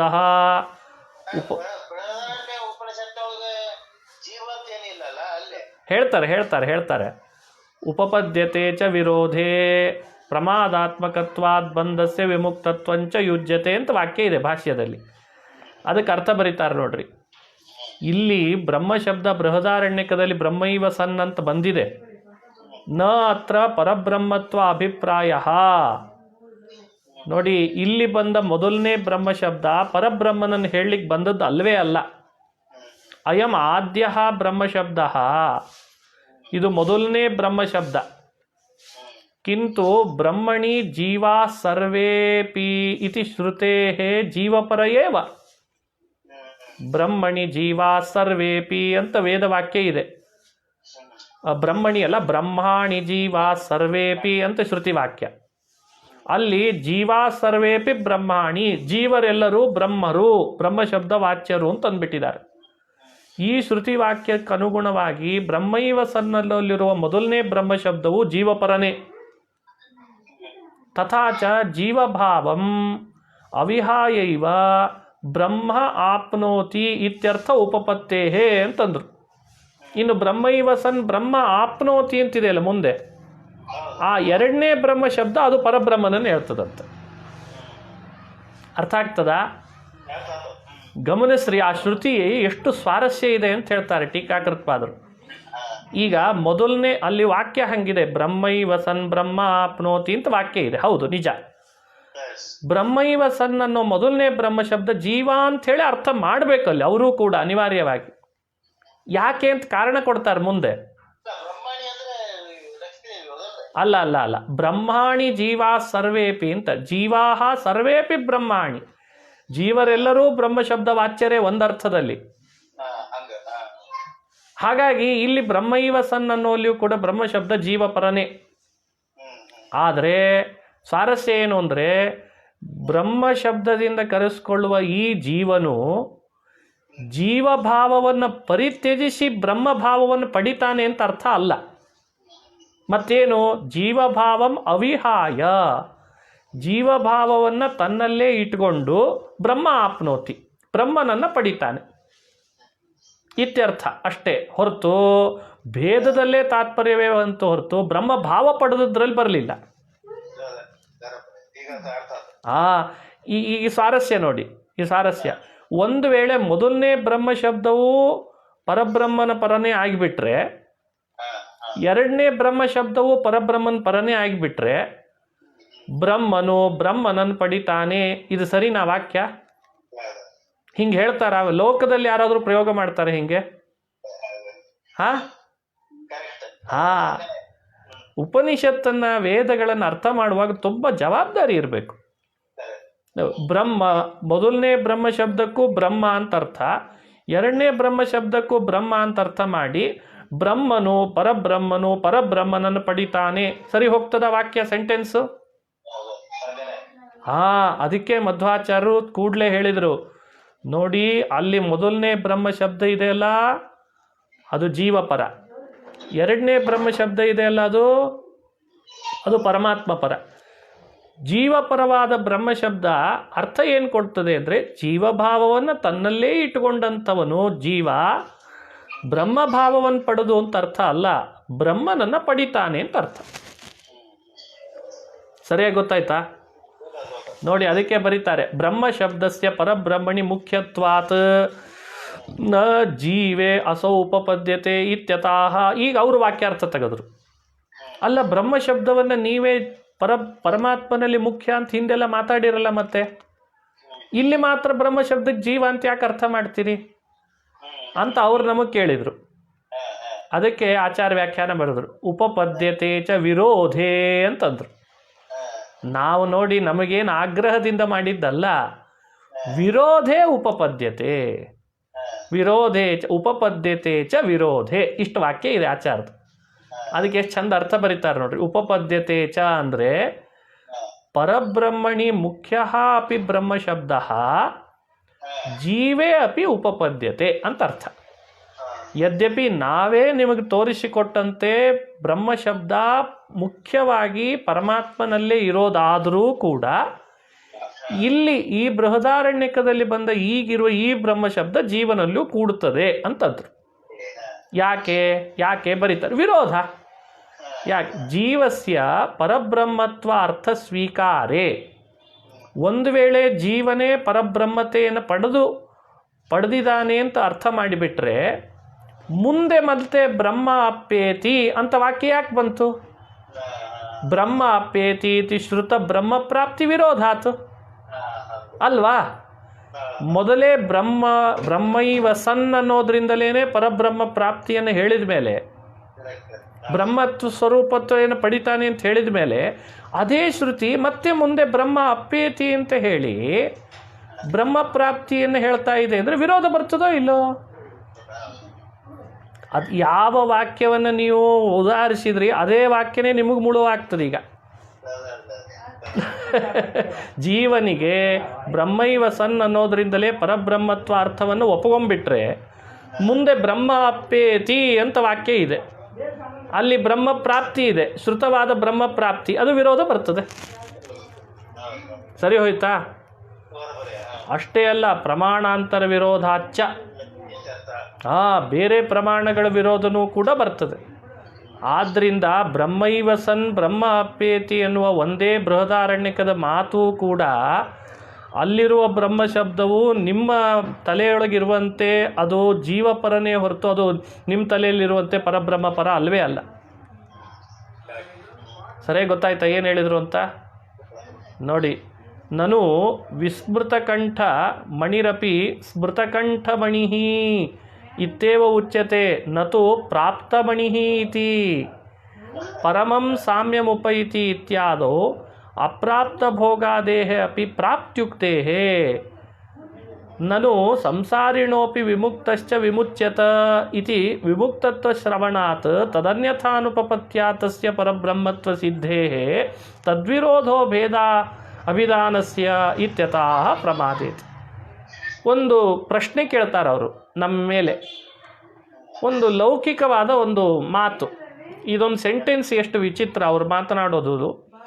ವಿಸ್ಮೃತಕಂಠಮಣಿರಪಿ ಸ್ಮೃತಕಂಠಮಣಿ ಇತ್ಯೇವ ಉಚ್ಯತೆ ನತು ಪ್ರಾಪ್ತಮಣಿ ಇತಿ ಅಂತ ಪ್ರಶ್ನೆ. ಪರಮಂ ಸಾಮ್ಯಮುಪೈತಿ ಇತ್ಯಾದೋ ಅಪ್ರಾಪ್ತ ಭೋಗಾದೇರಪಿ ಪ್ರಾಪ್ತ್ಯುಕ್ತೇ ಅಂತ ಉತ್ತರ. ಈಗ ವಿಸ್ಮೃತ ಕಂಠಮಣಿ ಅಂತಿದೆ. ವಿಸ್ಮೃತ ಕಂಠಮಣಿ ಅಂದ್ರೆ ಏನು?